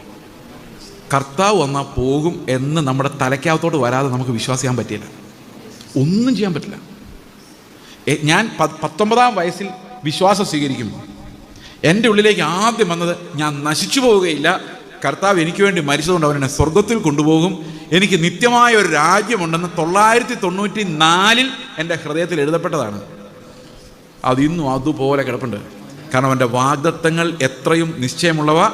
നിങ്ങൾക്ക് നാളെ കടഭാരം മാറ്റും എന്നുള്ളത് പ്രവാചകൻ തരുന്ന വാഗ്ദത്തമാണ്, അത് മാറണമെന്ന് ഒരു നിർബന്ധവുമില്ല. എന്നാൽ കർത്താവ് തന്ന വാഗ്ദത്തങ്ങൾ അഴിച്ചു കളയാൻ ആരെ കൊണ്ട് സാധിക്കില്ല. ഇപ്പോൾ ഫെയ്ത്ത് എന്ന് പറയുന്നത് പ്രത്യാശിക്കുന്നതിന് ഉറപ്പാണ്. അതൊരു കഴിഞ്ഞ 20-25 വർഷമായിട്ട് കാണാനേ ഇല്ല. അതിൻ്റെ ഏറ്റവും വലിയ തെളിവ് എന്താണെന്ന് വെച്ച് കഴിഞ്ഞാൽ, ഞങ്ങളൊക്കെ രക്ഷിക്കപ്പെടുന്ന സമയത്ത് പാടുന്ന പാട്ടുകളെല്ലാം പ്രത്യാശഗാനങ്ങളായിരുന്നു. അക്കരയ്ക്ക് യാത്ര ചെയ്യാൻ സിയോൻ സഞ്ചാരി, രാജാതിരാജൻ മഹിമയോടെ, സ്വർഗ്ഗനാട്ടിലൻ പ്രിയൻ തീർത്തിടും. ഓർമ്മയുണ്ടോ കാലം? ആ കാലമേ പോയി. അന്ന് ട്രാക്ട് അടിക്കുമ്പം നമ്മൾ എന്താ എഴുതിക്കൊണ്ട്, ഇന്ന് നീ മരിച്ചാൽ നിന്റെ നിത്യത എവിടെ? ആ ട്രാക്ട് അടിച്ച് ഞാൻ ഈ ചർച്ചിൽ വിതരണം ചെയ്താൽ ഇന്നും നമുക്കതൊരു പുതിയ അറിവായിരിക്കും. കാരണം ഇന്ന് പലർക്കും ആ ഫെയ്ത്ത് ഇല്ല. ഈ പ്രോസ്പെരിറ്റി തിയോളജിക്കാർ വന്ന് വിശ്വാസം എന്നതോ മോഹിക്കുന്നതിൻ്റെ ഉറപ്പും ഇല്ലാത്ത കാര്യങ്ങളുടെ നിശ്ചയവും എന്ന് മാറ്റി. എന്തായിരുന്നു അത്? പ്രത്യാശിക്കുന്നതിൻ്റെ ഉറപ്പും കാണാത്ത കാര്യങ്ങളുടെ നിശ്ചയം എന്നുള്ളതിന് പകരം, നിങ്ങൾക്ക് AC ഇല്ലേ, പ്രാർത്ഥിക്കും, ഇവിടെ 2 അല്ല 5 AC വരും. വിശ്വാസം ഉണ്ടോ? വിശ്വാസമുള്ളവർ ഏറ്റെടുത്തോ. കേട്ടിട്ടുണ്ട് ഈ പരിപാടി? ഏറ്റെടുത്താൽ മാത്രം പോരാ, നല്ലപോലെ പിരിക്കണം. അതുകൊണ്ട് ഇതിൻ്റെ കൂടെ അല്ല ചുമ്മാ വരുമൊന്നുമില്ല. നമ്മൾ കുലുക്കി പോരാ കുറച്ചുകൂടി ഇടും ബ്രദറെ, കുറച്ചുകൂടി ഇടുന്ന് പറഞ്ഞ് മേടിക്കേണ്ടി വരും. അവസാനം പ്രവാചകൻ പറഞ്ഞതല്ലേ ദൈവാലോചനയാണ്. പൈസ എവിടെ നിന്നേലും തെണ്ടി മേടിച്ചോളാനാണ് പ്രവാചകൻ പറഞ്ഞേക്കുന്നത്. അപ്പോൾ ദൈവാലോചനയുണ്ട്, പക്ഷെ പൈസ ദൈവം തരികയില്ല. എന്തൊരു ദൈവം അത്? ആലോചന തന്നു, നീ കെട്ടിടം പണിതോ, നീ AC വെച്ചോ, കാർ വാങ്ങിച്ചോ, പൈസ മാത്രമേ ഇല്ല. അതെന്താ ആലോചന അത്? ഇതൊക്കെ വിശ്വസിക്കുന്ന അന്ധവിശ്വാസികൾ. ഈ അന്ധവിശ്വാസം നമ്മുടെ പിള്ളേരെ അനുസരിക്കുന്നു. എന്തെങ്കിലും ചിന്തിക്കാൻ പറ്റുമോ? ബൈബിളിൽ പറഞ്ഞിരിക്കുന്ന ഈ പുനരുത്ഥാനത്തിൻ്റെ വാഗ്ദത്തം നിങ്ങൾ വിചാരിക്കും ഈ കർത്താവ് വരുമ്പോൾ നമ്മൾ പുനരുത്ഥാനം ചെയ്തു പോകുന്ന എങ്ങനെ വിശ്വസിക്കും? അത് AC വരുന്നതിനേക്കാളും പാടല്ലേ? എന്തായാലും AC വരുന്നതിനേക്കാളും പാടല്ലേ ഈ പുനരുത്ഥാനത്തിൽ വിശ്വസിക്കാൻ? അപ്പം ഈ പുനരുത്ഥാനത്തിലെ വിശ്വാസം എന്താ ഇത്ര പ്രത്യേകത? അതെങ്ങനെയാണ് നമ്മുടെ അകത്തേക്ക് വന്നാൽ എന്താ പ്രയോജനം? എന്താണ് അതിൻ്റെ വ്യത്യാസം? അതിൻ്റെ കാരണം ക്രിസ്ത്യൻ കണ്ണടയിലൂടെ നമ്മൾ ഒരാളെ നോക്കണമെങ്കിൽ നമ്മൾ പുനരുത്ഥാനത്തിൽ വിശ്വസിക്കണം. അതല്ലാതെ നോക്കാൻ പറ്റത്തില്ല. റീസൺ, നാളെ എന്നെ അയാൾ കൊന്നാൽ എന്ത് സംഭവിക്കും? സ്വർഗത്തിൽ പോകുമെന്ന് ധൈര്യമുണ്ടെങ്കിലേ ആ മനുഷ്യനെ പോയി കെട്ടിപ്പിടിക്കാൻ പറ്റുള്ളൂ. എത്ര പേർക്ക് മനസ്സിലായി ഞാൻ പറയുന്നത്? മനസ്സിലായില്ലെങ്കിൽ ഞാൻ ഒന്നുകൂടെ ക്ലിയർ ആക്കാം. മോശ പറഞ്ഞു കണ്ണിന് പകരം കണ്ണ്, പല്ലിന് പകരം പല്ല്, അല്ലേ? അങ്ങനെയല്ലേ പറഞ്ഞു? അപ്പോൾ മോശ എന്നോട് പറയാണ്, ചെയ്സേ ഈ കണ്ണിന് പകരം കണ്ണ്, പല്ലിന് പകരം പല്ലെന്ന് ഞാൻ പറഞ്ഞു ദുഷ്ടന്മാരോടാണ്. കാരണം അവന്മാർ ഒരു പല്ലെടുത്ത് കഴിഞ്ഞാൽ അവന്മാർ പോയി 32 പല്ലും പറിക്കുന്നവന്മാരാണ്. അതുകൊണ്ട് ഞാൻ പറഞ്ഞു നിങ്ങളുടെ ദുഷ്ടത നിയന്ത്രിക്കാൻ വേണ്ടി. കർത്താവ് പറഞ്ഞല്ലോ മോശ നിങ്ങളുടെ കഠിന ഹൃദയ നിമിത്തമാണ് അങ്ങനെ പറഞ്ഞതെന്ന്. അപ്പം മോശ പറഞ്ഞു ഒരു പല്ല് നിൻ്റെ എടുത്താൽ നീയും പോയി ഒരു പല്ല് എടുക്കാവുള്ളൂ. അതുകൊണ്ടാണ് ഞാൻ അങ്ങനെ പറഞ്ഞത്. പക്ഷേ കർത്താവിൻ്റെ ശരിയായ ഹിതം എന്ന് പറഞ്ഞാൽ ഒരു കർണം തരിച്ചാൽ മറ്റേ കർണവും കാണിച്ചു കൊടുക്കണമെന്നാണ്. അപ്പം ഞാൻ പറയാം മോശ പരിപാടിയൊക്കെ കൊള്ളാം, പക്ഷേ എൻ്റെ ഒരു കർണം തരിച്ചാൽ മറ്റേ കർണം കാണിച്ചു കൊടുക്കുമ്പോൾ ഞാൻ തട്ടിപ്പോകാൻ സാധ്യതയുണ്ട്. കാരണം എനിക്ക് തടി ഉണ്ടെന്നേ ഉള്ളൂ. എന്നെ ഇടിക്കുന്നവൻ ജിമ്മാണ്, കരാട്ടെ ബ്ലാക്ക് ബെൽറ്റാണ്, ഒറ്റയടിക്ക് 10 ഇഷ്ടിക പൊട്ടിക്കുന്നവനാണ്. അവൻ്റെ ഒരു അടി കൊണ്ട് എൻ്റെ ബ്രെയിൻ വഴി ആയിരിക്കും ബ്ലഡ് വരുന്നത്. ഞാൻ തട്ടിപ്പോയാൽ രണ്ടാമത്തെ അടിക്ക് ഈ കർണത്തോട് അടിച്ചോ എന്ന് പറഞ്ഞ് കാണിച്ചു കൊടുത്ത് ഞാൻ തട്ടിപ്പോയാൽ എന്നാ സംഭവിക്കും? മോശ പറയും നിന്നെ ദേശത്ത് മാനിക്കും, നിൻ്റെ ആടുമാടുകൾ അനുഗ്രഹിക്കും, നിന്നെ തലമുറ. ഞാൻ ചത്തുപോയി എന്ത് തലമുറ? ഞാൻ ചത്തുപോയ എന്ത് ആടുമാടുകൾ? അപ്പോൾ മോശയോട് ഞാൻ പറയും ഈ ആടുമാടുകൾ അനുഗ്രഹിക്കുന്ന പറഞ്ഞു ഞാൻ ചാകാനൊന്നും തയ്യാറല്ല. മോശ പറയും അത് ശരിയാണ്. അപ്പോൾ നീ ഒരു കാര്യം ചെയ്തോ, അടി കൊണ്ടാ ഓടിക്കോ അല്ലെങ്കിൽ തിരിച്ചു പൊട്ടിച്ചോ. അപ്പോൾ അത് തീർന്നു. കർത്താവ് എന്നോട് പറയാണ് ഒരു കർണം തരിച്ചാൽ മറ്റേ കർണം കാണിച്ചു കൊടുക്കണം. ഞാൻ ക്രിസ്ത്യൻ കാഴ്ച, ക്രിസ്തീയ നീതി, പെർഫെക്റ്റ് റൈച്ചസ്നെസ്, വേറൊരാൾക്ക് വേണ്ടി മരിക്കുക എന്നുള്ള റൈച്ചസ്നെസ്, വേറൊരാൾ തല്ലുമ്പോൾ കൊണ്ടോട്ട് അവനെ സ്നേഹത്തോടെ നോക്കുക എന്നുള്ള റൈച്ചസ്നെസ്. അപ്പോൾ കർത്താവ് എന്നോട് പറയാം ഒരു കർണം തരിച്ചാൽ മറ്റേ കർണം കാണിച്ചു കൊടുക്കണം. അപ്പോൾ ഞാൻ ചോദിക്കുക തട്ടിപ്പോയ എന്നാ ചെയ്യും കർത്താവ്? നീ എൻ്റെ കൂടെ പറുദീസായിരിക്കും. ആ ഫെയ്ത്താണ് പുനരുത്ഥാനത്തിലെ ശക്തി എന്ന് പറയുന്നത്. ഇതാണ് വിട്ടുകൊടുക്കാനും മരിക്കാനുമുള്ള ശക്തി, കാറ്റ് പോലെ വീശാനുള്ള ശക്തി, എതിലേയും കടന്നു പോകാനുള്ള ശക്തി. ഈ കണ്ണട നമ്മൾ വെച്ച് കഴിയുമ്പോഴാണ് നമുക്ക് മനസ്സിലാകുന്നത് ഈ ലോകം പ്രശ്നമല്ല, ഇത് താൽക്കാലികമാണ്, ഇതിനപ്പുറത്ത് നിത്യമായൊരു വാസസ്ഥലമുണ്ട്, ഒരു തേജസ്സുണ്ട്. അപ്പോൾ ഇതിനകത്തൊരു അതുകൊണ്ടാണ് ഈ പുനരുത്ഥാനം ഇത്ര ഇമ്പോർട്ടൻ്റ് ആയിരിക്കുന്നത്. പുനരുത്ഥാനം ഇല്ലെങ്കിൽ ക്രിസ്തുവിൻ്റെ നീതി വ്യർത്ഥം, സുവിശേഷം വ്യർത്ഥം. കാരണം എന്തിനാ അങ്ങനെ ജീവിക്കുന്നത്? എന്തിനാ വേറെ ആൾക്ക് വേണ്ടി മരിക്കുന്നത്? എന്തിനാ കർണം കാണിച്ചു കൊടുക്കുന്നത്? തട്ടിപ്പോയ എന്നാ സംഭവിക്കും? കർത്താവ് തന്നിരിക്കുന്ന ഒരൊറ്റ വാഗ്ദത്തമാണ്, എന്ത് സംഭവിച്ചാലും നീ എൻ്റെ കൂടെ സ്വർഗത്തിലിരിക്കും എന്നൊരു വാഗ്ദത്തം എൻ്റെ തലക്കകത്തോട്ട് വരുമ്പോഴാണ് ഞാൻ ക്രിസ്ത്യാനി ആകുന്നത്. അതുകൊണ്ടാണ് എഫേസ്യ ലേഖനത്തിൽ പറയുന്നത് നിങ്ങളെ വിളിച്ചപ്പോൾ ഏക പ്രത്യാശയ്ക്കായി വിളിച്ചതുപോലെ. ആ കോളിനകത്ത് തന്നെ എന്തുണ്ട്? ആ കോളിനകത്ത് തന്നെ എന്തുണ്ട്? ഈ പ്രത്യാശയുണ്ട്. അതുപോലെ നിങ്ങളുടെ വിളിച്ച വിളിയാലുള്ള ആശ. ഇപ്പൊ വിളിച്ച വിളിക്കാത്ത എന്തുണ്ട്? ആശയുണ്ട്. എന്നിട്ട് പത്രോസിന്റെ ലേഖനത്തിൽ പറയാം നിങ്ങളെ വിളിച്ച വിളിയും തെരഞ്ഞെടുപ്പും ഉറപ്പാക്കിക്കൊള്ളുവിൻ. അപ്പൊ ഉറപ്പുണ്ടോ? വിളിയും തെരഞ്ഞെടുപ്പ് എങ്ങോട്ടാ? വിളി എന്തുവാ? വാ കർത്താവിന് വേണ്ടി മരിക്ക്, നീ എൻ്റെ കൂടെ നിത്യം ജീവിക്കും. തെരഞ്ഞെടുപ്പ് എന്താ? അവന്റെ സന്നിധിയിൽ നാം വിശുദ്ധരും നിഷ്കളങ്കരുമാകേണ്ടതിന് അവൻ ലോകസ്ഥാപനത്തിന് മുമ്പേ നമ്മെ അവനിൽ തെരഞ്ഞെടുത്തു. അപ്പോൾ ഈ ക്രിസ്ത്യൻ സ്വാതന്ത്ര്യവും ലോകത്തിലെ സ്വാതന്ത്ര്യം തമ്മിലുള്ള വ്യത്യാസം എന്താണെന്ന് വെച്ച് കഴിഞ്ഞാൽ ക്രിസ്ത്യൻ സ്വാതന്ത്ര്യത്തിനകത്ത് മരണഭയമില്ല. ഈ മരണഭയം അങ്ങ് എടുത്തു മാറ്റപ്പെട്ട് കഴിഞ്ഞാൽ എന്താണ് സംഭവിക്കുന്നത്? ഇനി നമുക്ക് വിശ്വാസ ജീവിതവും കൂടെ എന്താണെന്ന് നോക്കിയിട്ട് വേണം നമുക്ക് മുമ്പോട്ട് പോകാൻ. ഓക്കെ, ഞങ്ങൾ മിഷണറിമാരായിരുന്നു 10 വർഷം ആന്ധ്രാപ്രദേശിൽ. അപ്പോൾ ആന്ധ്രാപ്രദേശിൽ മിഷണറി വർക്ക് ചെയ്യുന്ന സമയത്ത് ആൾക്കാർ ഞങ്ങളോട് ചോദിക്കും എങ്ങനെയാണ് ബ്രദറെ ജീവിക്കുന്നത്? അപ്പോൾ ഞാൻ പറയും വിശ്വാസത്താലാ ബ്രദറെ എന്ന് പറഞ്ഞാൽ എന്താ അർത്ഥം? എൻ്റെ നയ പൈസ ഇല്ലാത്തപ്പോൾ രോഗിയായിരിക്കുമ്പം വിശ്വസിച്ച് കർത്താവെ നീ തരും തരും തരും, ഇത്തിരി വൈബ്രേഷൻ വേണം എന്നാലേ കിട്ടുള്ളൂ.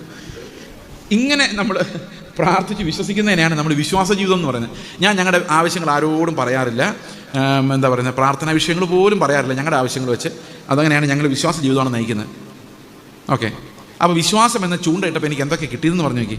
എന്തൊക്കെ കിട്ടിയത്? പൈസ, പിള്ളേരെ കിടക്കാൻ ഫീസ്, അല്ലേ? ഇതല്ലേ വിശ്വാസ ജീവിതം? ആണോ? ശരി, ഞാനും പൗലോസും കർത്താവിൻ്റെ ബീമാ സീറ്റിന് മുമ്പിൽ പ്രതിഫലം വാങ്ങിക്കാൻ വേണ്ടി പോയി നിൽക്കുമെന്ന് വിചാരിച്ചോ.